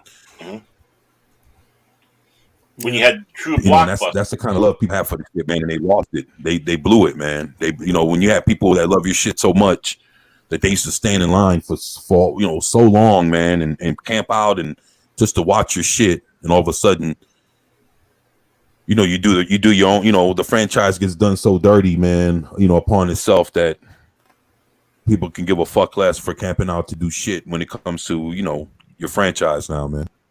Well, yeah, I mean, you have a diametric pull in different directions. The quality of the content is dropping, and the readily available nature of said content, it just eliminated the need to sit out for anything. Right. Well, I will say this: there still is a I've been really surprised, and I maybe it's because I've been a part of the quote unquote fan or whatever. But I'm surprised how many people still care about Andor was cool or whatever. Like, you still Right. watch the news shows. It's like, man, I don't even have an interest in reminiscing. It's like, well, it happened, it's over. You know what I mean? Maybe it's from the 3 years of complaining about it, or 2 year, whatever it's been. It's just like, Well, okay. and it's been said before that when you starve the fandom for good entertainment, middling entertainment becomes your top shelf. Mhm. So something that would normally be just average and barely a blip on the radar, when it's even kind of acceptable, oh my god, it was great, and and everybody's raving about it, and it's like, looking at that stuff with an objective set of eyes, you're like, this is what you're raving about? Like, honestly, this is where we've stooped to. Excuse me. Yeah. But I mean, it shows how strong the initial fandom still is, because this is like the echoes of that. There's still people who are, Right. I've talked about like Madden fans or sports fans or something like that, where you're a fan of a franchise, and even if they're terrible, you still want them to win. You're still going to pay attention to, compared to the Lions this year. They didn't even have a good year. They didn't make the playoffs, but they went over 500 for the first time in a few years, and maybe a decade, whatever it's been. And it's like, oh, maybe there's hope. Maybe you can go. You know what I mean? So you don't need to be good if you have those loyal fan bases that still exist. There's still a lot of people who watch Andor, and there's no disrespect to Andor. I don't know how good or bad it was. Oh yeah, and I just posted my link to the new channel, because the old channel got a community strike. I still can't upload or do anything on it for like a week. Yeah, and I'm like, it was a community strike over old shit. So they just took an old video and said, okay, this is now against our terms, so you're gonna get a strike for it. So it's like, well, they're gonna eventually beat me. They've already suppressed me. So it's like, all right, I'm gonna start with a new channel, which I already had started and didn't do anything with, but I'm just gonna do everything on there. So my late night stream tonight that I usually do with games, I'm gonna do on that channel. So if you're waiting, like, hey, Vigilante's not streaming, like, no, I am, just on this other channel. So please check it out. Got to build it back up. It's only like 30 subs, so you can do that. Say, what's the name of the channel? It says Vigilante Williamson Vengeance. So if you don't have the link, or if you're like listening radio style, just type in my name and then the word vengeance after, and you'll find it. So, all right. Hell yeah. I am your 39th. Cool. Thank you so much. Yeah, man. Shit, I'm trying to sub now. The only thing there is a clip of a video. I don't know if you guys, anyone who follow my channel, I cover all sorts of different subjects. And I talked about the old conspiracy theory. So there's a clip from that stream that I put there. That's the only thing. And I did that like a year ago. So it's the only thing there. But like I said, I'm going to stream and post all my new stuff there, because I don't want to be held by stuff that I already did that probably was cool then, but now they've changed the rules and now they're adapted, which is completely bullshit. But whatever. It is what it is. And I did not mean to interrupt that. Everything for that. I just tossed it. You're good. But I did see an interesting point. I'm already subscribed. Oh, see, yeah, you might be, because I had already pushed to this. I had another thing happen. You're up to 40.40. I think I had a copyright strike or something, and I had started it and didn't do anything with it, because I'm like, I don't feel like pushing people over. Oh, matter of fact, yeah, because I remember, I subscribed to you when you first created this channel. That's okay. Yeah. Okay. Thank you, man. Yeah. Thank you. Yeah. Because you were thinking about the second channel from a while ago. Yeah, and I remember when you did it. That's why I was like, damn, I'm already subscribed. And I thought about it. I was like, wait a minute, I'm subscribed because so now you about to put it into effect. I got you. If I would have did it then, I would have already been established with that channel. But that was my own point. Some of you might already be sub. Thank you guys who already are. I should have done. I should have did this a year ago when I started it, and then I would be cool now. So that's my own laziness.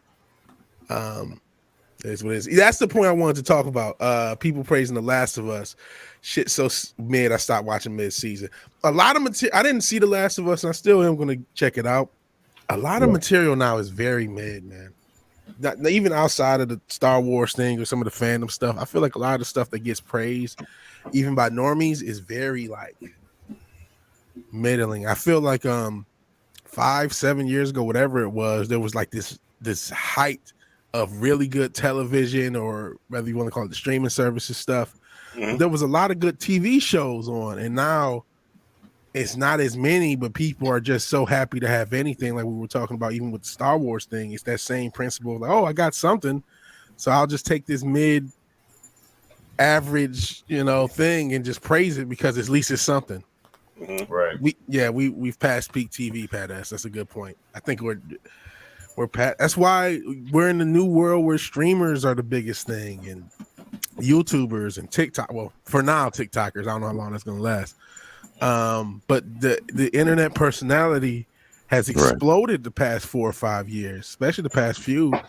And that's the new wave. That's the new form of entertainment when you talk about younger people. And when I say younger people, I don't just mean kids. I mean people 30 and younger, 35 and younger. They're watching a lot of, and I'm speaking for myself too, a lot of social media content, a lot of YouTube content. So we're in a weird place with entertainment. A zombie show with almost no zombies. Yeah, that doesn't sound entertaining. I'm tired of zombies. Yeah, zombies. God, they beat that horse dead and beat it some more. I got a new show. I was going to say, if zombies died, 3 times?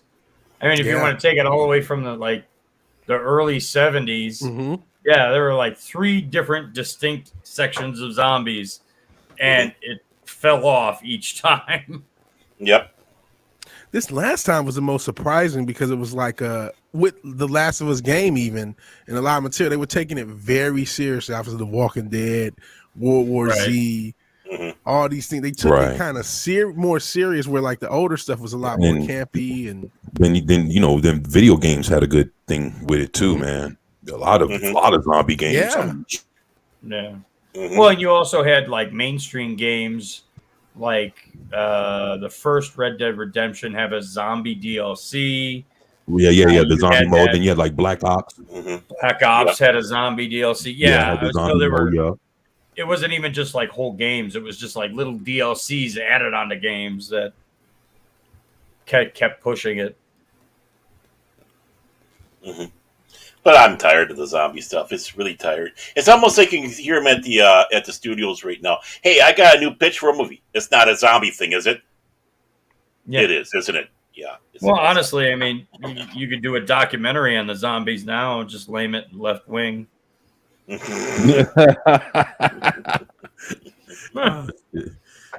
politics in general, if you swing the other way. Yeah, that was a good one, man. Oh shit. Well, there's a reason why Election Day is so close to Halloween. Wah, wah. Well, every 4 years, a dead walk twice a year. My man Glenn, revamps, revise, reimagine, reinvent, but never build from the ground up. That's where entertainment is. Yeah, that's true, man. I agree with you there, Glenn. That's one of the worst things. I talked about it many a times. In the 1980s, we had in the first 5 years of the 1980s, we had 30, 40 new franchises establish themselves. And those franchises have still been getting redone and rebooted and everything since then. Right. So yeah, The Walking Dead had infinite seasons. I don't know, at least 8. Yeah. And spinoffs. Yeah, spinoffs. Yeah. The games. It was just tons of stuff. Yeah. So yeah, where that's the thing. There's no real concept of originality in Hollywood, which is why it's dying. Yeah. Why it's already maybe already dead. Well, yeah, and they've been dipping in that well far too many times. They're starting to take bad IPs that died for a reason and trying to reboot them, and it's just it didn't work the first time. Why are you going to try it again? Shit. I mean, when they ever decide to reboot My Mother the Car, then I guess that's when we'll be like, well, You're right. Yeah, I guess I've been working on that project. Sorry, guys. Right. Or rebooting a one-off Disney show like, oh, I don't know, Computer Wore Tennis Shoes. I'll just have to call it the Computer Wore Crocs or something like that. the fuck? Crocs. Oh shit. Oh man. Damn. This boy. Boy. I guess Star Wars just went to hell on. Yeah, I'm just hoping that everything they finally realize that spin-offs are not the way to go, because they had mentioned a couple of things that I really never wanted to see a reboot of. One of them being Bullet. And then they were also talking about what was the TV show that James Garner was in? Rockford Files. Yeah.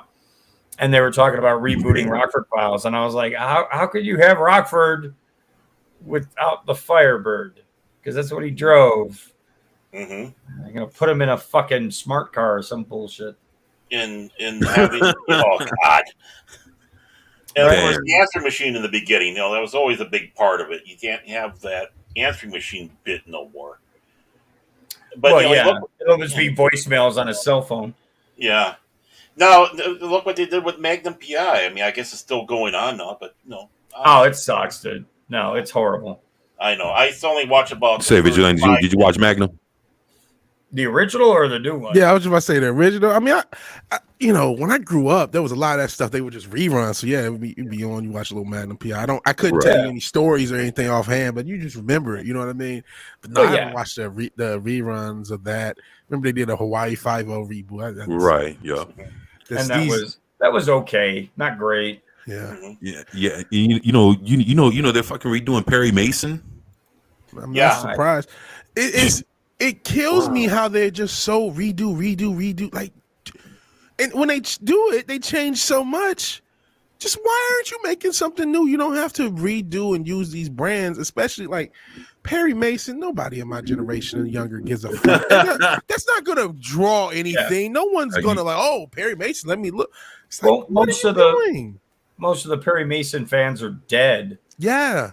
I mean, Murder, She Wrote, right? I remember Murder, She Wrote. Yeah. Yeah, Angela Lansbury. Mm-hmm. I love the fan theory that she was the actual murderer of all of them. You ever see it? Yeah. But it's just the same thing. It's like, what are you remaking these right, who's your properties audience for? Yeah, who is your audience for this? Mm-hmm. I know what it is. What it is these execs somewhere along the line made a creed or made a statement to, well, nothing, we need safe properties. We need things that have already been established. You know what I'm saying? But they're not safer. They think it's money in the bank if they use a title that's somewhat familiar. Though, I mean, they're starting, like we were saying, they're starting to reach back further than they need to if they think that that's going to help them. Yeah. Because they're reaching back into a time frame that a lot of people aren't around anymore for. Well, hell, a lot of the people that they only have a 10-year bubble. Anything that happened before this 5 or 10-year mark never happened. That's definitely a thing. Yeah. So, I mean, you have that amount of ignorance. And of course, when someone who did live in those, anything before 10 years, they'll call him a liar because, you don't know anything. We lived it. We were there. We saw it. Right. I mean, like the ones I mentioned, I remember watching Rockford Files when I was a kid when it was actually on. Yep.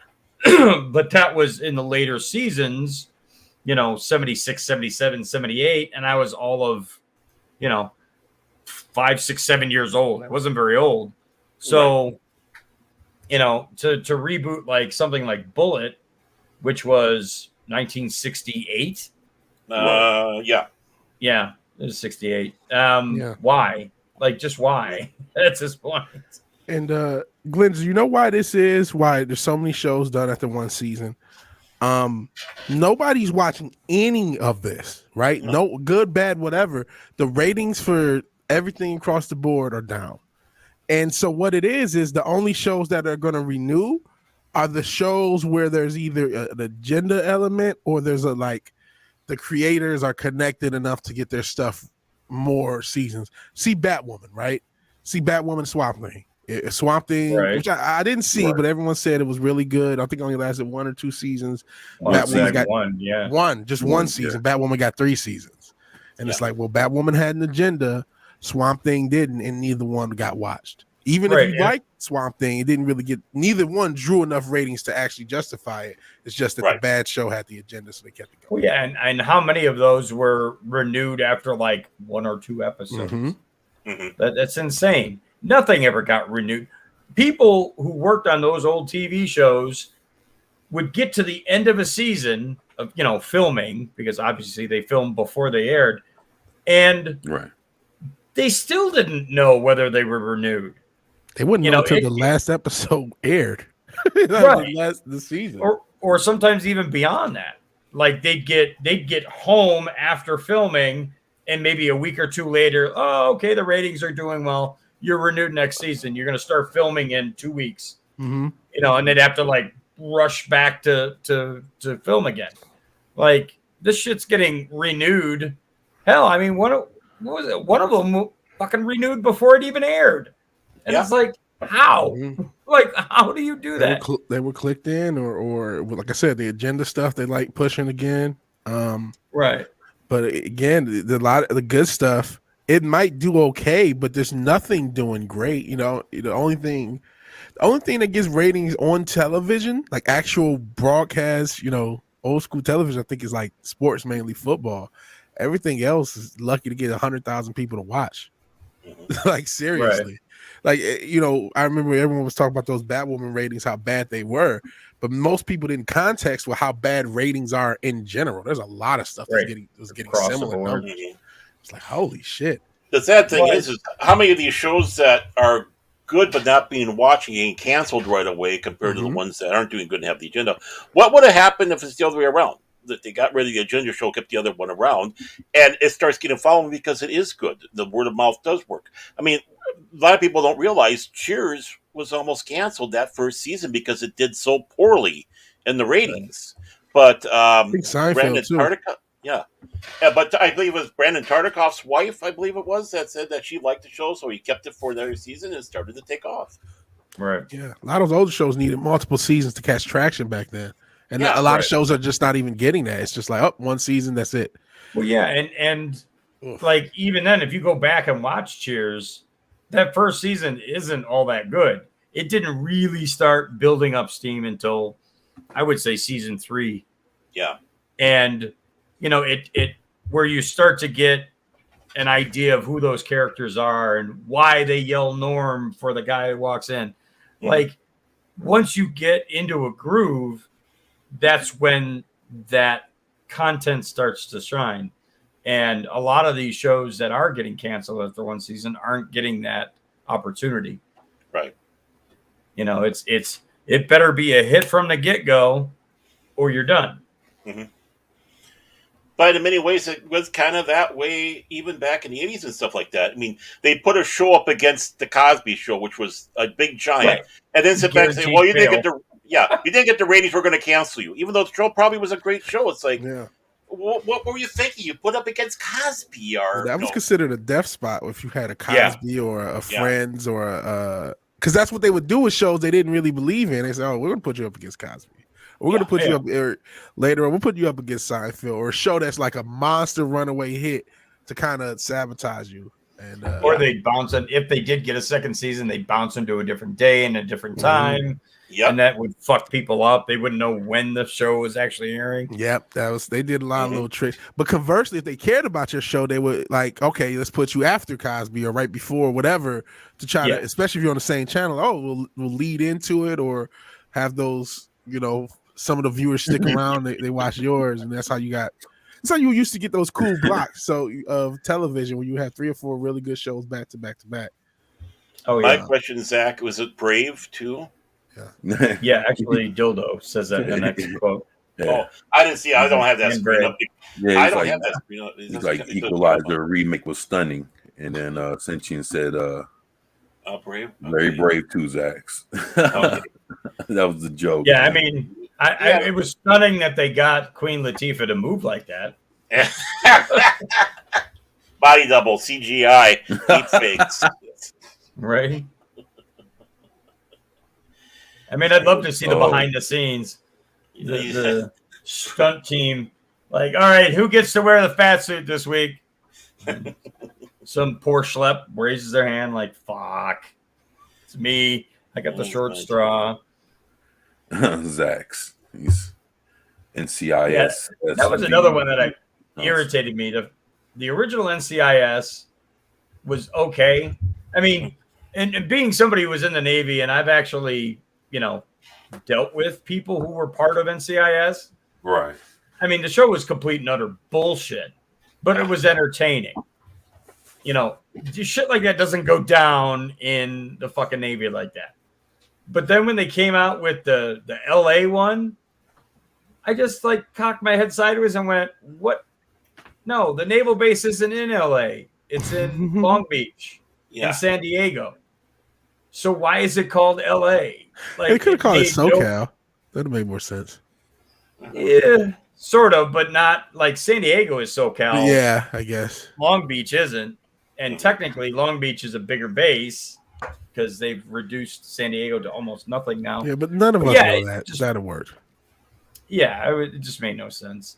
You telling me there's no moderately attractive but quirky tech girl in the Navy for real? Oh no, they're all fat. Yeah. The Navy does that to women. Really? Legitimately. Oh yeah. Damn. Yeah, it's the 3 squares a day thing. Like most people don't eat that way. And especially women. Women don't eat 3 squares a day. Somebody's they nibble on 5. shit. Right. No, but I'm just thinking about Paulie Paulette because that was kind of like one. It was she's kind of cute and she's quirky. She wasn't in the Navy either. None of them. When you look at them, NCIS is a private organization. It's not. They're not naval members. So part of that show was you had Mark Harmon's character, who was ex-captain or whatever. Shit like that isn't that way. It's a privatized police in a way, but they deal with naval specific situations. Cases of AWOL and stuff like that. They go hunting down AWOL cases. Sometimes they don't actually go and hunt them. They just go and pick them up after they've been caught. Mm-hmm. So some fool gets pinched by police somewhere because there's a tag out on his name and ID that says he's AWOL. So they grab him and put him in a jail cell, and then NCIS goes and picks him up from wherever they found him and brings him back to a base so he can get processed out. Was that past experience, Dubon? Oh no, not me. Sure. No, actually, AWOL this whole time. No. But I will say this: while I was in, there were guys who were AWOL for a very long time, and something close to 20 years, and got nabbed for something stupid, and both ended up getting dragged back onto base, and they had been out for so long.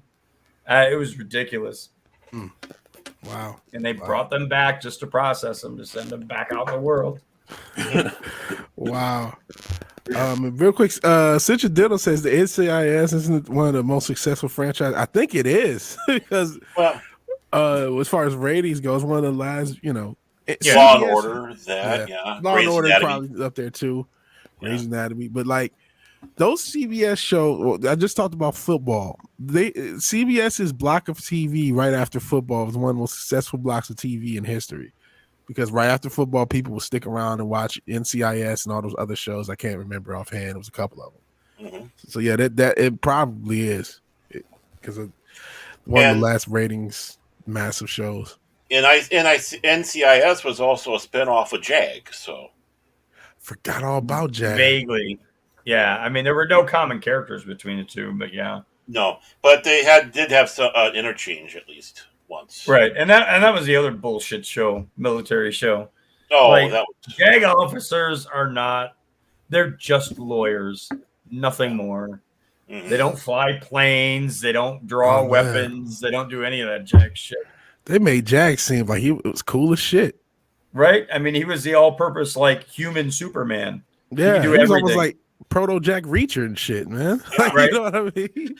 But that show was so badly written, too. It was one of those Bizarro productions. But, yeah. It was just, I was watching it, I couldn't say, I had to get up and watch. My ex-wife loved that show. And it's like, I'm going to go now. See ya. Go downstairs. Vaguely baggable. I didn't call her that, but that is what she is, like vaguely baggable. Like she's work hot. You know what I mean? It's like I wouldn't approach her at a bar, or I may not care to, or maybe she look at my way, easy pickings. But outside that, I'm not looking for this woman. At work, she was cute. She got a little body. She got a little older, but a little cute.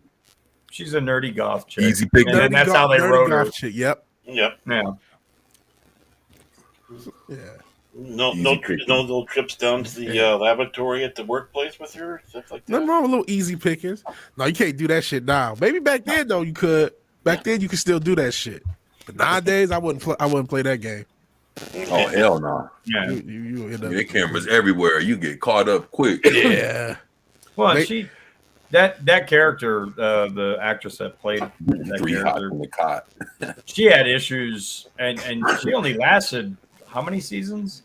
Did she? I didn't know that. Yeah, she ended up leaving the show.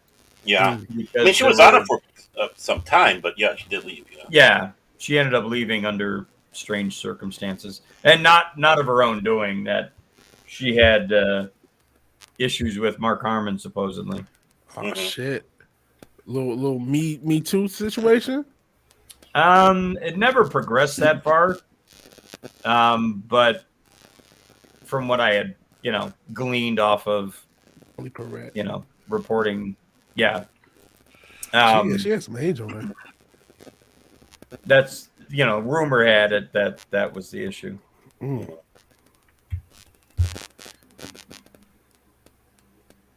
Yeah, I don't understand humans. Honestly, Diogo, I don't think I understand them anymore. Oh shit!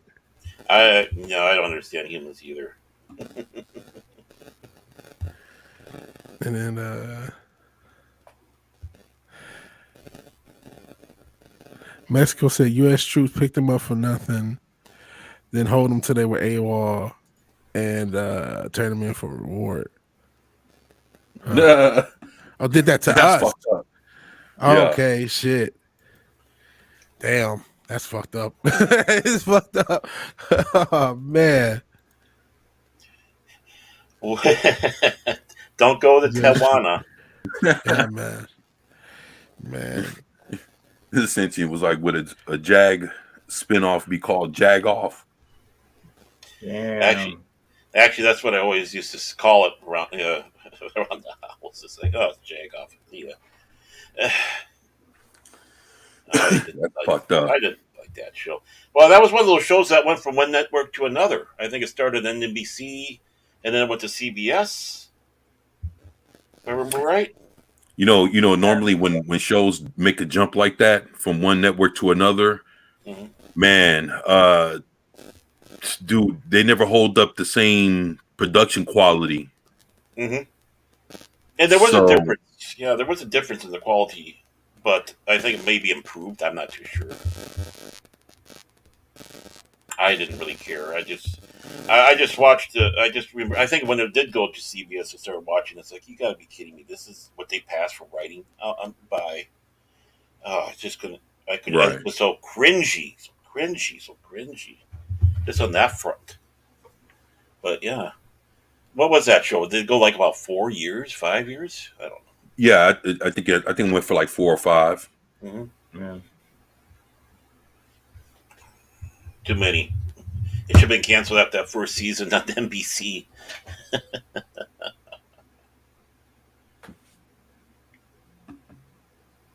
I mean, that's not. And Pat S brings up Taxi.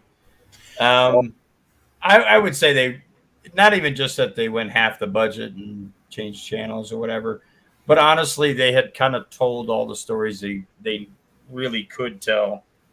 Like there wasn't anything more to tell for the characters in Taxi. Yeah, great show. Yeah, they like basically at the end they've basically done everything that they've but it's funny, the Three's Company was like that. Mm-hmm. Yeah, it went far too long. At the end, like the last 2-3 seasons, is like they basically they ran every scenario that they could fucking think of to death, and even redid shit that they've done previous in previous seasons. Mm-hmm. And it was like, fuck, man, it's like they had, that shit was fucking, it was brutal. Yeah, and then they did the spinoff. Yeah, 3 is a crowd. Yeah, Right. I like. Yeah, I was. And then they also had the Ropers. Yeah, the Ropers was good. That was one of those shows that got shafted with the second season being moved somewhere else because it had good ratings in the first season, which guaranteed the second. It's like, well, okay, let's put it to this spot, and of course it floundered there. So it's right. Say, Vigi, you ever watch any of that shit? No, I watched Three's Company, but that was about it. I didn't watch any of the spinoffs. We know why you watch Three's Company. Did you like that shit? Honestly, I didn't really like Three's Company because Three's Company is one of those really formulaic shows. I liked the first 2 or 3 episodes. And they're like, this is the same episode all over again. Yeah, I mean that's how I know a lot of those then, shows did work that way, but I guess it really matters if that dynamic was entertaining, right? Yeah. Like certain shows had a very formulaic dynamic, but it was always interesting to see what happened. Like it just popped up. Quantum Leap was a very formulaic thing, or like the old Hulk had a very formulaic thing, but it was like, I like this dynamic. Three's Company is like, okay, these are the same jokes. It's like, it's a misunderstanding. It's awkwardness. It's like, okay, man. Actually, man, I mean, to be honest, it was the girls were always hot. They was wearing the little shorts and no bra, and they were jumping up and down. It was a bunch of it was a lot of extra stuff that people watched that show for. Maybe nothing to do with the script. Yeah, I mean, it was then it was like the neighbors were crazy. Some of the situations were wild, and dude, and I mean, to be honest, I liked it. One of my favorite episodes was when Mr. Roper was going to fight Mr. Furley. Oh yeah. Oh yeah. Oh yeah. Oh, that shit was a classic. Fucking Mr. Furley came out with the kung fu on his ass. He was like, yo! I was like, yo! That shit was wild. Honestly, the whole reason that show lasted is, well, even the first handful of seasons was Suzanne Summers.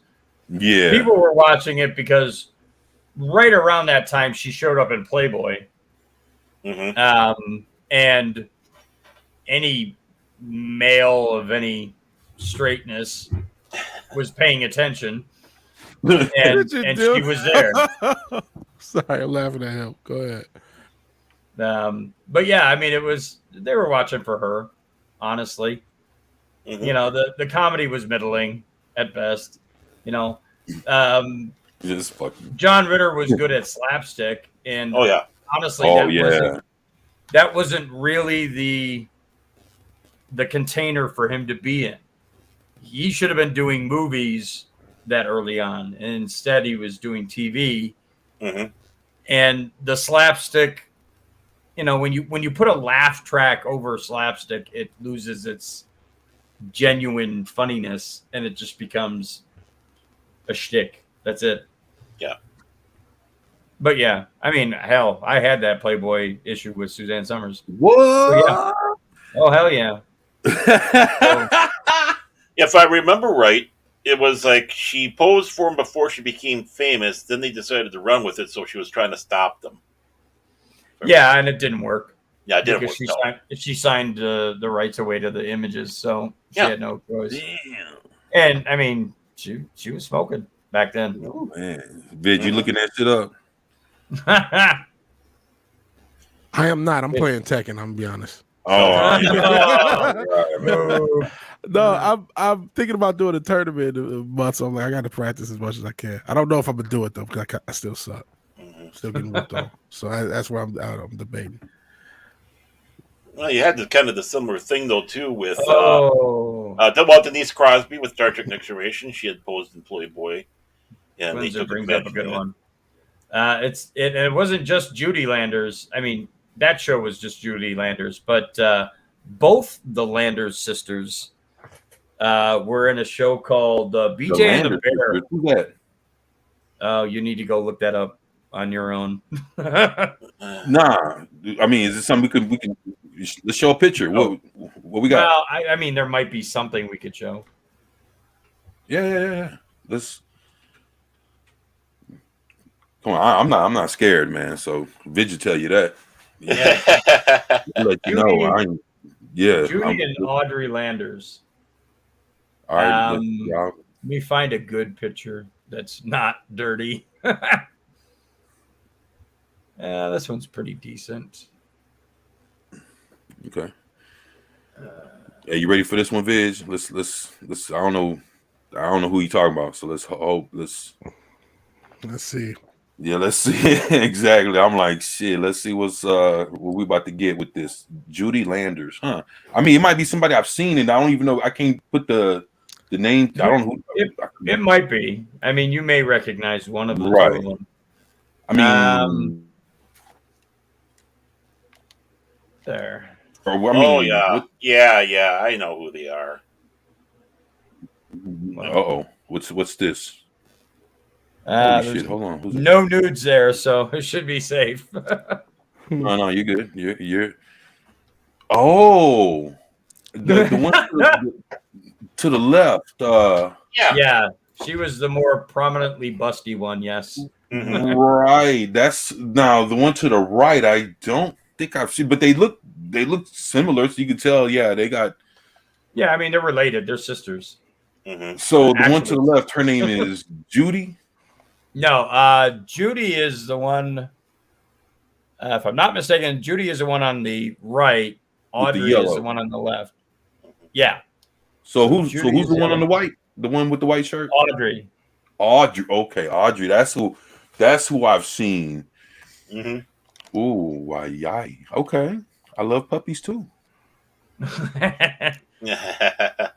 Especially perky puppies. Yep, I love poopies. I love poopies. But yeah, they also showed up in Playboy. Yep. Oh, wow. Okay. Yeah. And Vanna White. Now, is Vanna White a big Vanna White fan? So I don't know, because I'm like, I don't know who these mid white bitches is. But like Vanna White, I'm like, okay, Vanna White, that's an iconic, you know what I mean? Everybody saw fucking so now I can't think of it, Wheel of Fortune. So like, okay, there's Vanna White in her prime news, they exist? Yeah. Well, yeah. Oh man, I might, do yeah, okay. Okay, we got Veg working. Just remember, she's how old now? But that was in her prime. I don't want to see her now. I'm trying to see her back when she was in her prime. It's like watching like a Jordan highlight tape. You ain't about to watch him play basketball now. You know what I mean? You want to see when he was, fucking up the Celtics and shit. So that's what I look at it as. All right. Don't blame me there. Oh, that's right. We can't show that. Never mind. Hey, yeah. Don't get us in trouble. Don't. I know, man. I'm about to say, hey, let me see, but no, I'm good. I'll behave. I will behave. But yeah, the two of them showed up on a show, really not a very good show, called BJ and the Bear. Oh yeah. And I mean, I know what I like that show, man. You ain't like BJ and the Bear? It was I mean, it was I don't know. You know, to be honest, I'd rather watch that than watch a whole bunch of shit out that's out now. Oh, I agree. Well, yeah. I mean, So, honestly, it's like at that point, it's like, well, how bad is it? How bad is it really? If you think it wasn't, you have to compare it to the shows that were out at Then? the time. Yeah. Yeah, I mean, You know. but see, to be honest, that was the beauty of TV and cinema. It's like you had so much new shit, like just from everywhere. It's like, and I mean, of course, a lot of shit got a season or two, but fuck, it wasn't reboots. Right. Right. Original shit. I'll tell you what, they wouldn't come out with a BJ and the Bear TV show now. Oh no, probably. Well, I mean, they might, but not with the Lando sisters or any Would you say, equivalent. I didn't say Maybe. anything. No, I think it was me. I said, that was maybe. Oh, you're like, oh, okay. I was like, all right. That was BJ me. and the And Bear. I kind of agree because it's like they come up if they gonna do a Perry Mason reboot when no one fucking asked for that. You know what I'm saying? No one said, "Hey, you know what? The streets we need Perry Mason all over again." Nobody cares. So, Yo, no disrespect, they were cool with their streets time. ain't safe. You know what I'm saying? We need Eric Mason in the house. Yeah, Well, you know, Oh. think about it though. At least BJ and the Bear gave us Sheriff Lobo. right. Nah, but the Bear was awesome. That was my dog right there. Well, yeah, I'm just saying though. You know, he gave us, it gave us Lobo too. I mean, just kind of have to. Well, I mean, Yeah. there's a lot of shows like that. I mean, shit. Dukes of Hazzard, one of its spinoffs was Enos. Oh, Enos, yeah, Enos. yeah. Remember when you went on that hunt of search for that? There, 24. When I told you. Yeah, I remember. Yeah, me and Baron, we went hell and high water to figure that one out. Yeah, I remember Yeah, that. I don't think you believed me at first, but Yeah, I mean, you look at the other stuff that was coming around in that time frame, and BJ and the Bear doesn't quite hold up to the other things. I mean, Knight Rider, Dukes of Hazzard, Right. MASH. I mean, dude, yeah, you had like Simon and Simon, yep. you Madeline P.I. I mean, you had a Simon lot and of shit. Simon was awesome. I mean- I always watch Simon and Simon. hmm Viz, you watch Simon and Simon? I've never heard of it until right this moment. What? Really? Come on, man. What? Simon and Never. Simon. How, what? I can't believe you, man. I'm like, okay.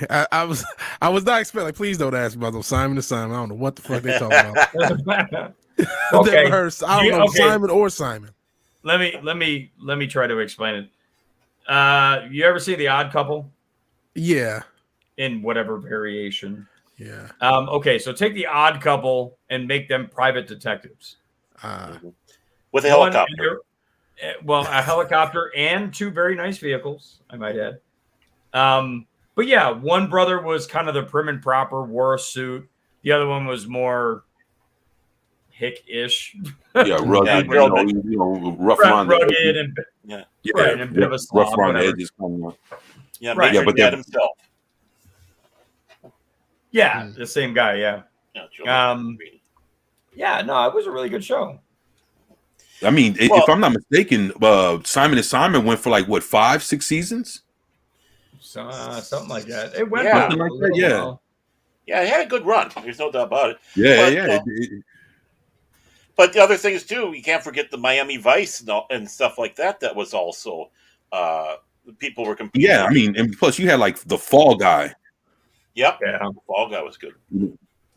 Yeah, you had Fall Guy. You had a bunch of shit, man. It was man, you had a lot of variety, man. So, but see, the thing is, let me ask you this: BJ and the Bear. Once you think about it, it was more like something like the whole family could watch.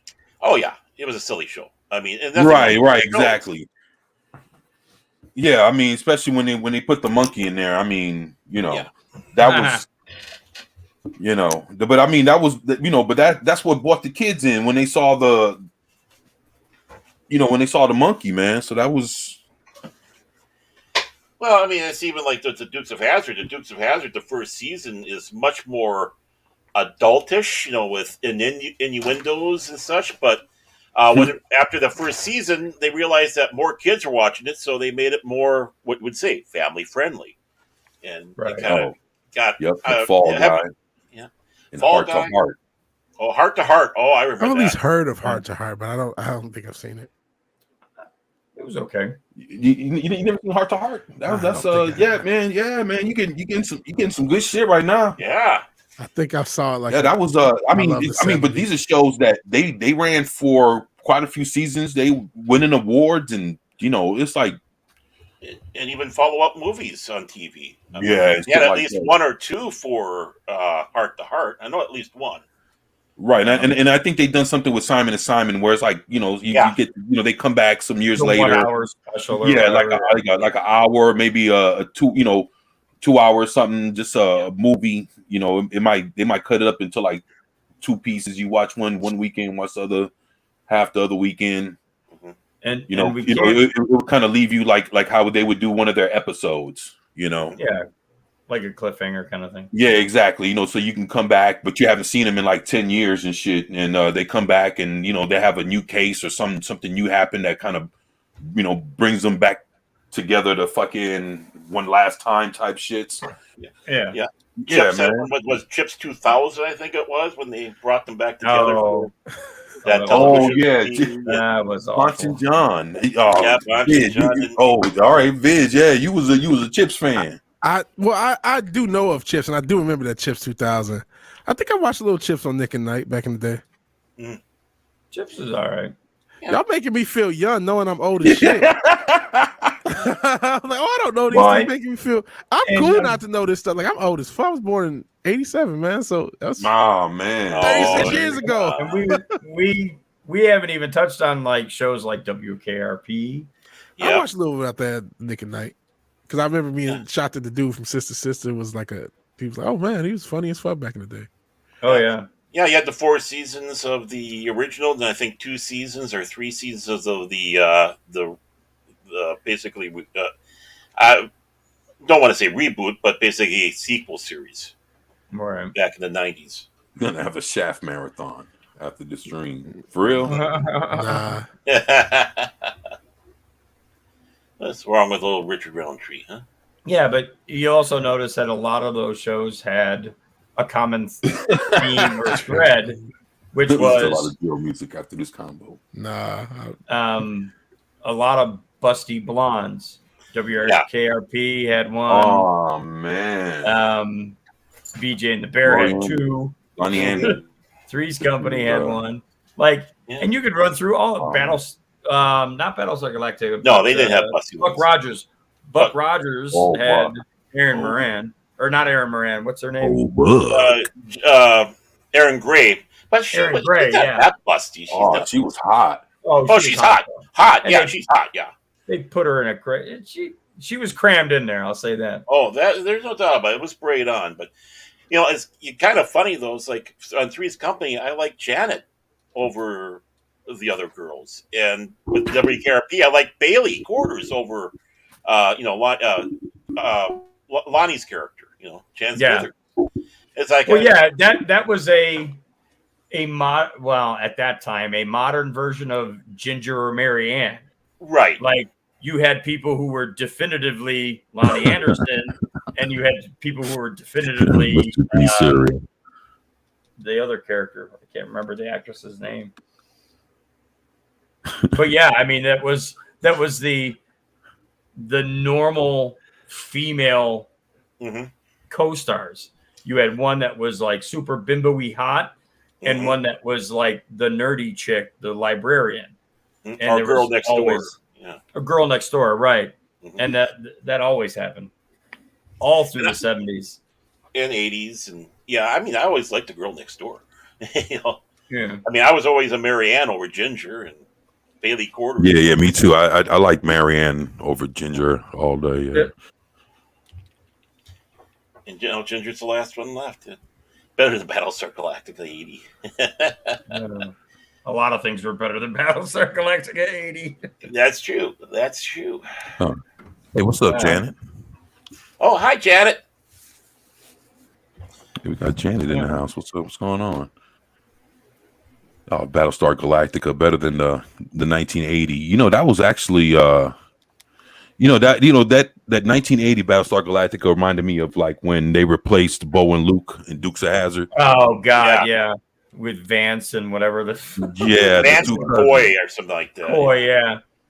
You Yeah, know, the did funny you, thing is, I actually watched the movie that spawned Dukes of Hazzard, and there's never a mention of whenever anybody ever brings up Dukes of Hazzard, they never mention the movie that they effectively ripped off.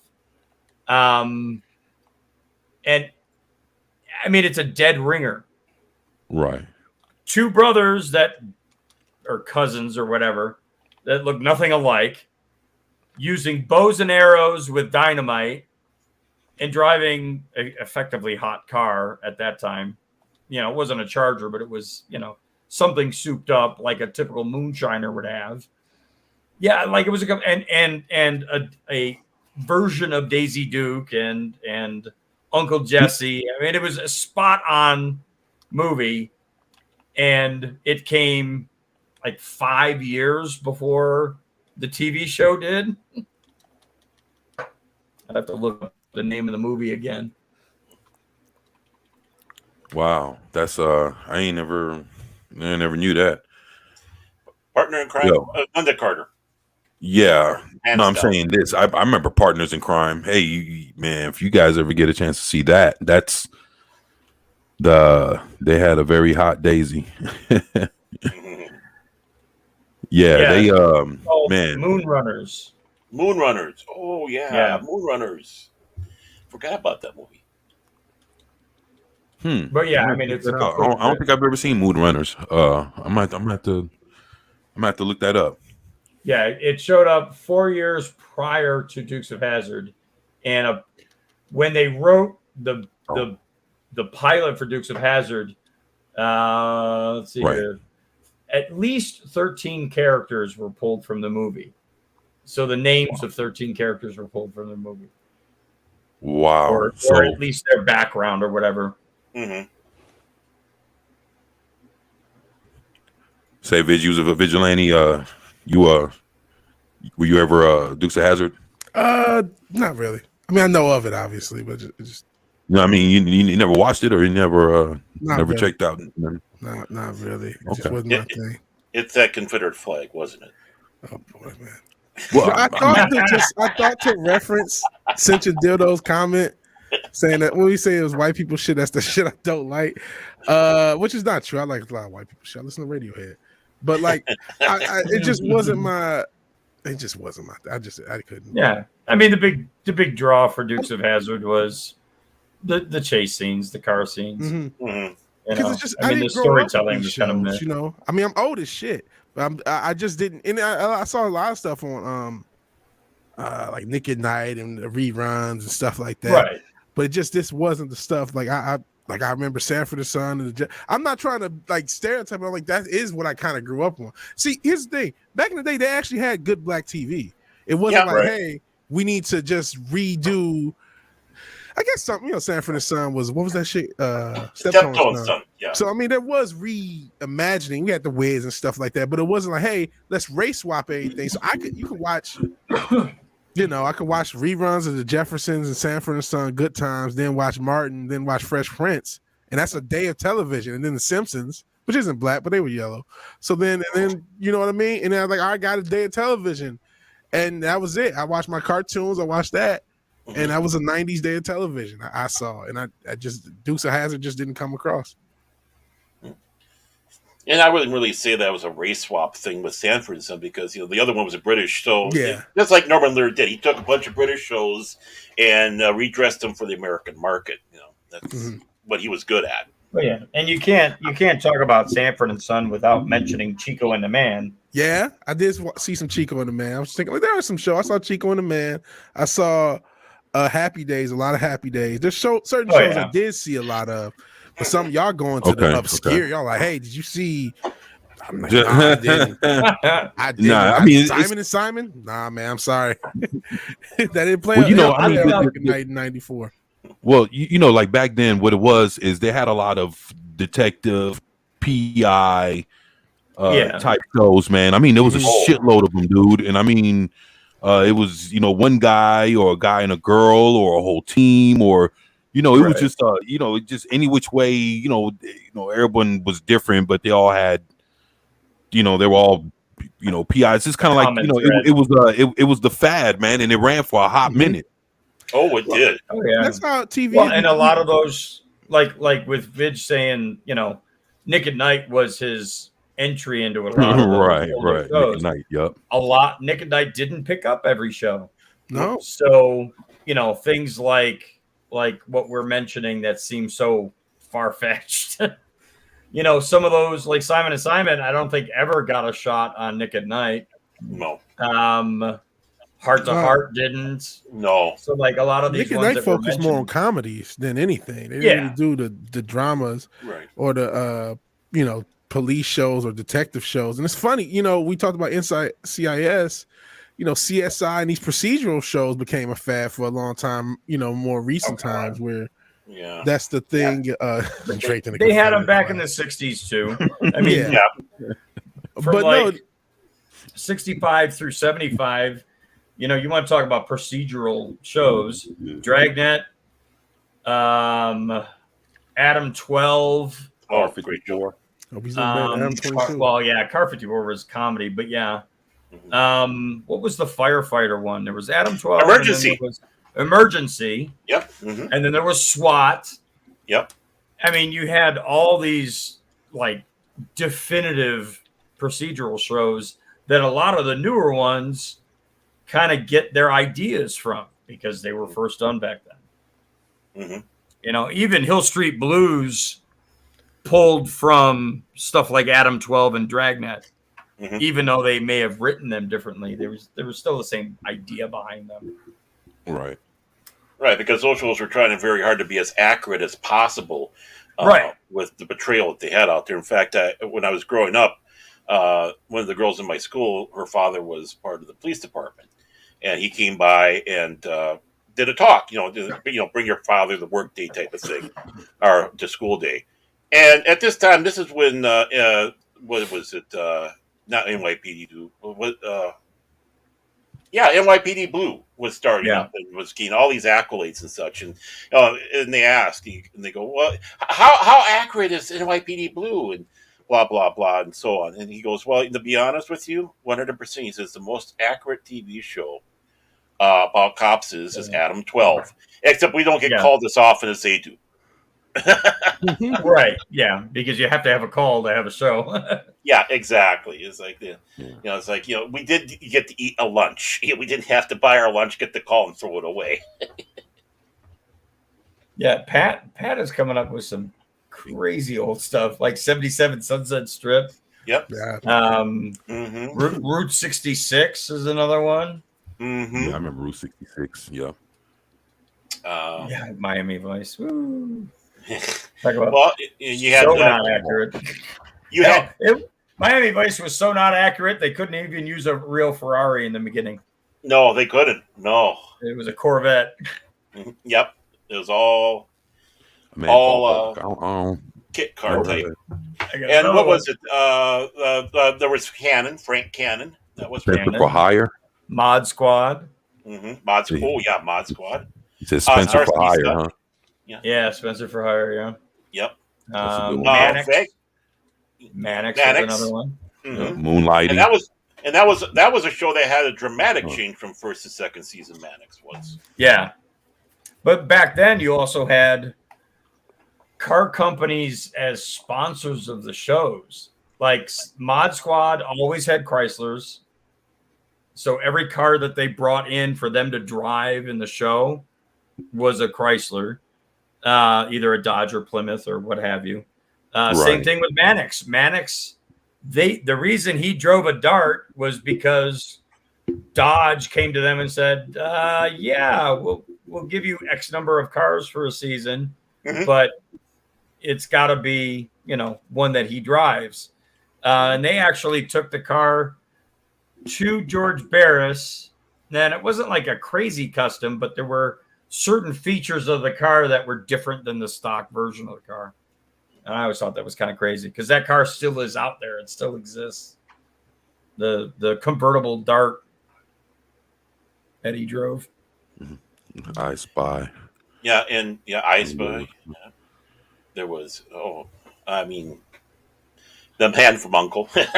More of a satire, or Yeah. whatever. But And you even had British shows too. I mean, yeah. you know, thanks to PBS, I got to see The Saint, Monty Python, Benny Hill.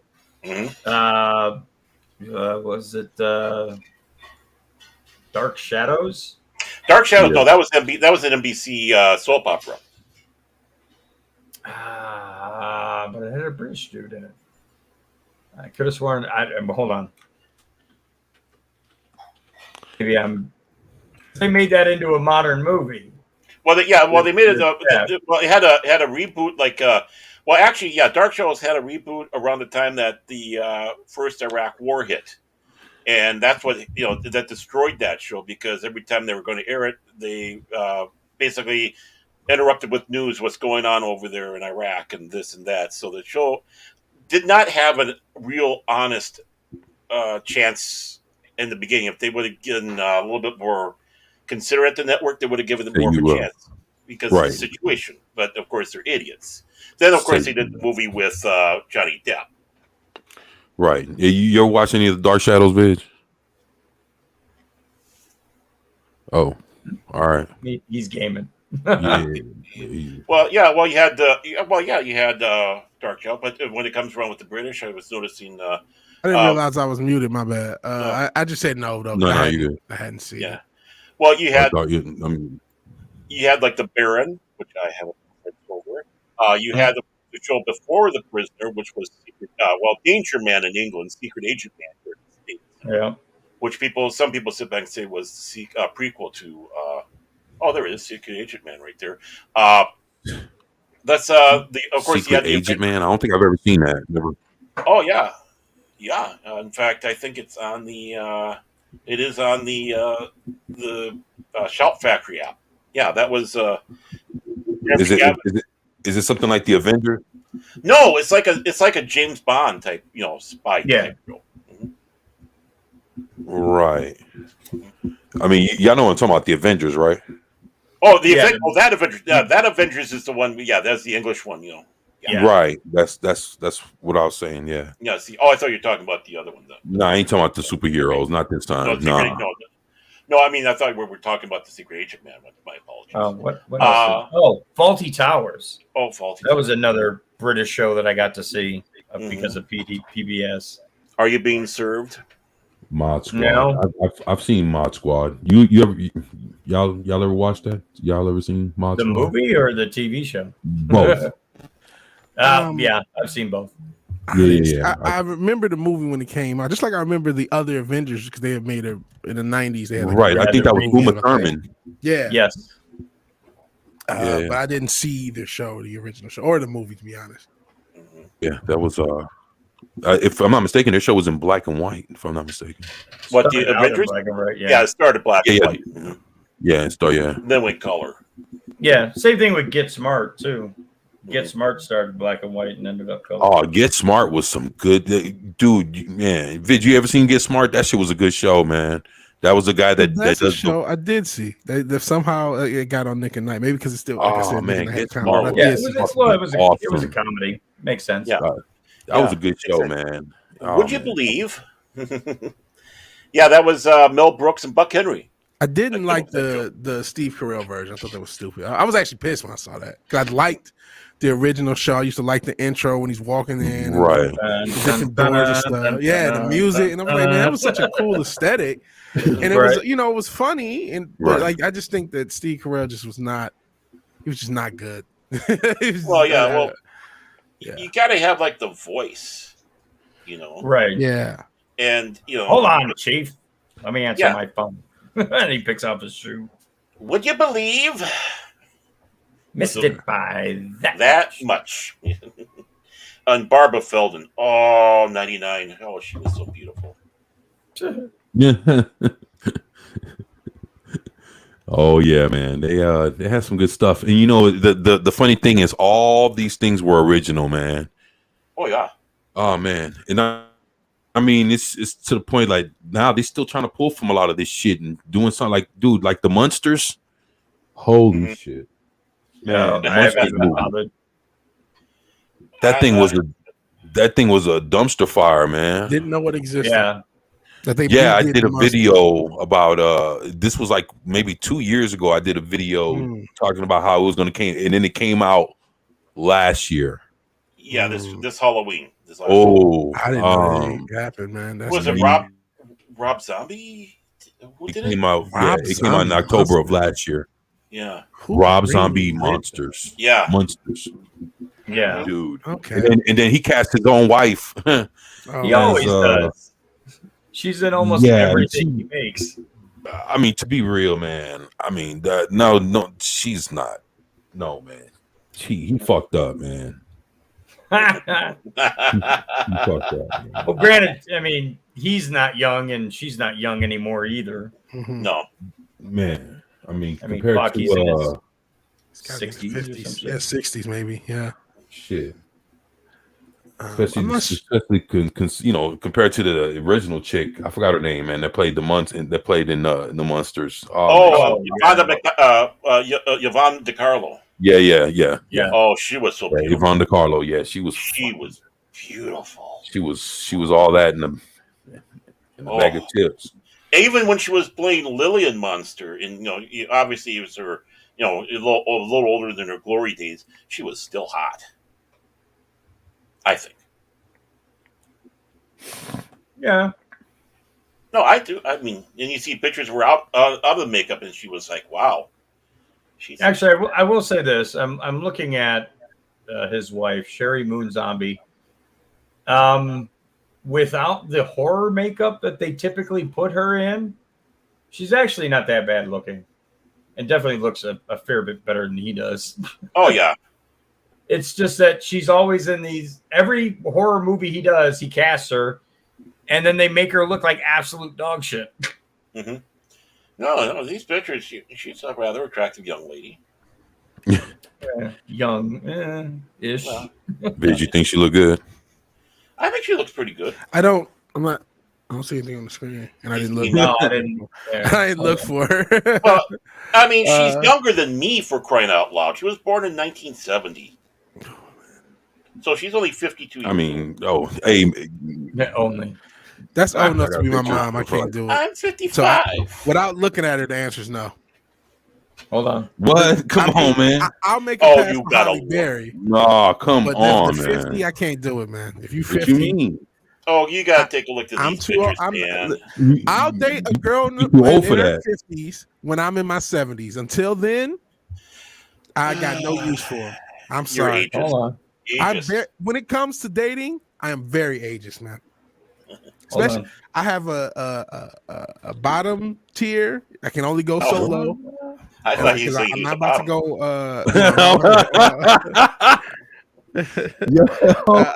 I can only go so young and only so old. I can't, Oh, I can't just go. I can't date a Holy 19-year-old. I mean, she looks good for her age. When I'm in my 70s, if I got a girl in her 50s looking like that, I'm be happy. Vigilante Williamson hates old women. Yes, he does. So basically, what you're saying is, what you're saying is, you too old to be fucking with old women. Yes. That's exactly what I'm saying. When I was in my 20s, I'm like, oh, cool, because you don't give a fuck when you're in your 20s. But I'm in my 30s, like, no, you old bitches you fuck an old man. Or another guy in his 20s who don't give a fuck. But it's weird. What I'm saying is weird, but I know I'm not the only one who's thought this. When you're like between your early 20s, a 40-year-old chick is hot for some reason. 40, 45, and all that other shit. But now I'm in my 30s. I mean, I'll take a 40-year-old in my 30s. But like a 50-year-old, I was going to say. I can't do a 50-year-old. Now it's like I could do as young as maybe 24 and as old as maybe 44. But if you outside of that, I'm sorry, I can't do it. So now we know why Vigilante Williamson is single. And, Hey. and send those letters. and send the letter to With these Vigilante divorce laws Williamson the way at they P.O. Box. Stay 100% single as long as I possibly can. You damn straight. Damn straight. Wow, Honey West. Yeah. There's a name. Is Sofia Vergara 50? Shit. There's some Yes. exceptions that to be made. I ain't gonna Oh, say no. Who was that? Wait a minute. Who was that? Y'all never seen Vergara? Sophia Vergara? Nah. Oh, Who's that? Modern man. Family. Modern Family, man. Oh, Modern Family. Oh, you talking Yeah, about my Married to Deathstroke? Yeah. There's exceptions. There's exceptions to all rules. Oh, okay. Yeah, All right. I got you. uh-huh, I yeah, got you. There's exceptions to all. And old girl look close enough to be an exception. I'm not saying, but it's just like Selma Hayek. like I said, there's exceptions. Ooh. Salma Hayek, the Holly Berries, but the average 50-year-old ain't looking like that. Come on, man. The average 50-year-old don't look like Sophia Vergara. I mean, That's they just not- trying. They trying to.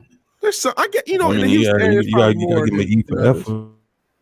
Hey, listen, I'll make exceptions, but we're talking general. There's exceptions to all rules, man. Yeah, I got you. Yeah. When they get called on the carpet, look what happens, folks. I know, right? You need some Benny Hill in your life. There you go, Glenn.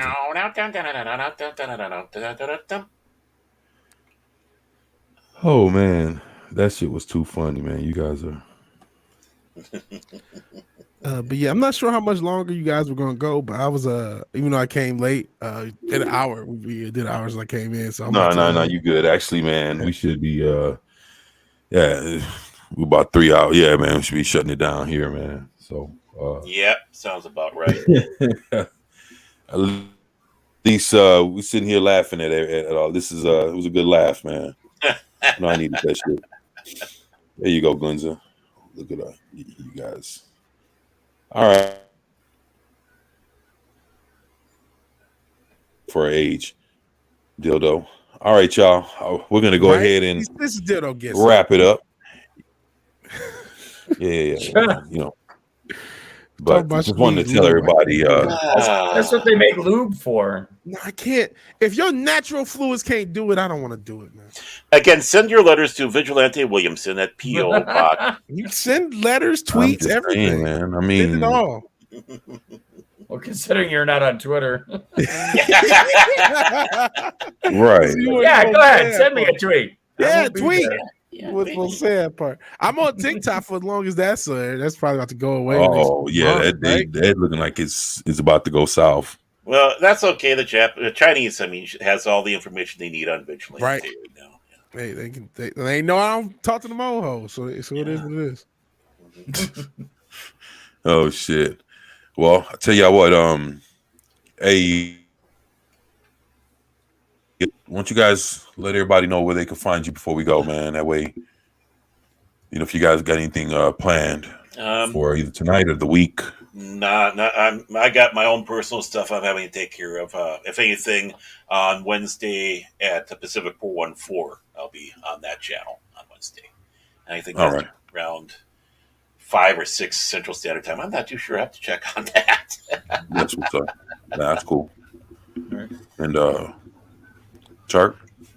Yeah, the only thing I got planned is work. I got you.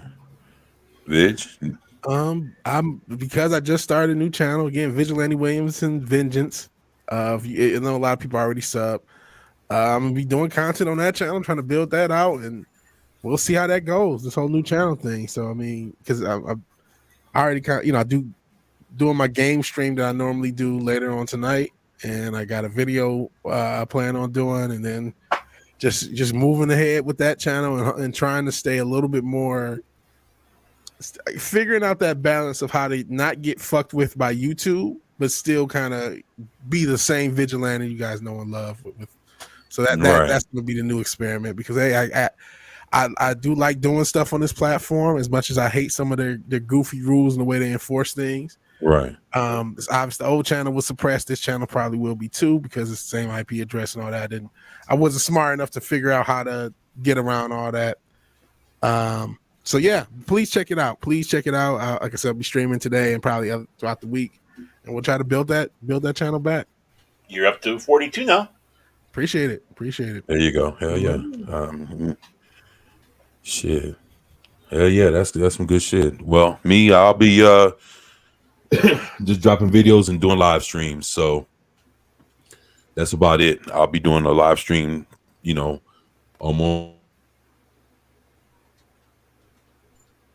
around. So other than that, just wanted to tell everybody thank you all for being here.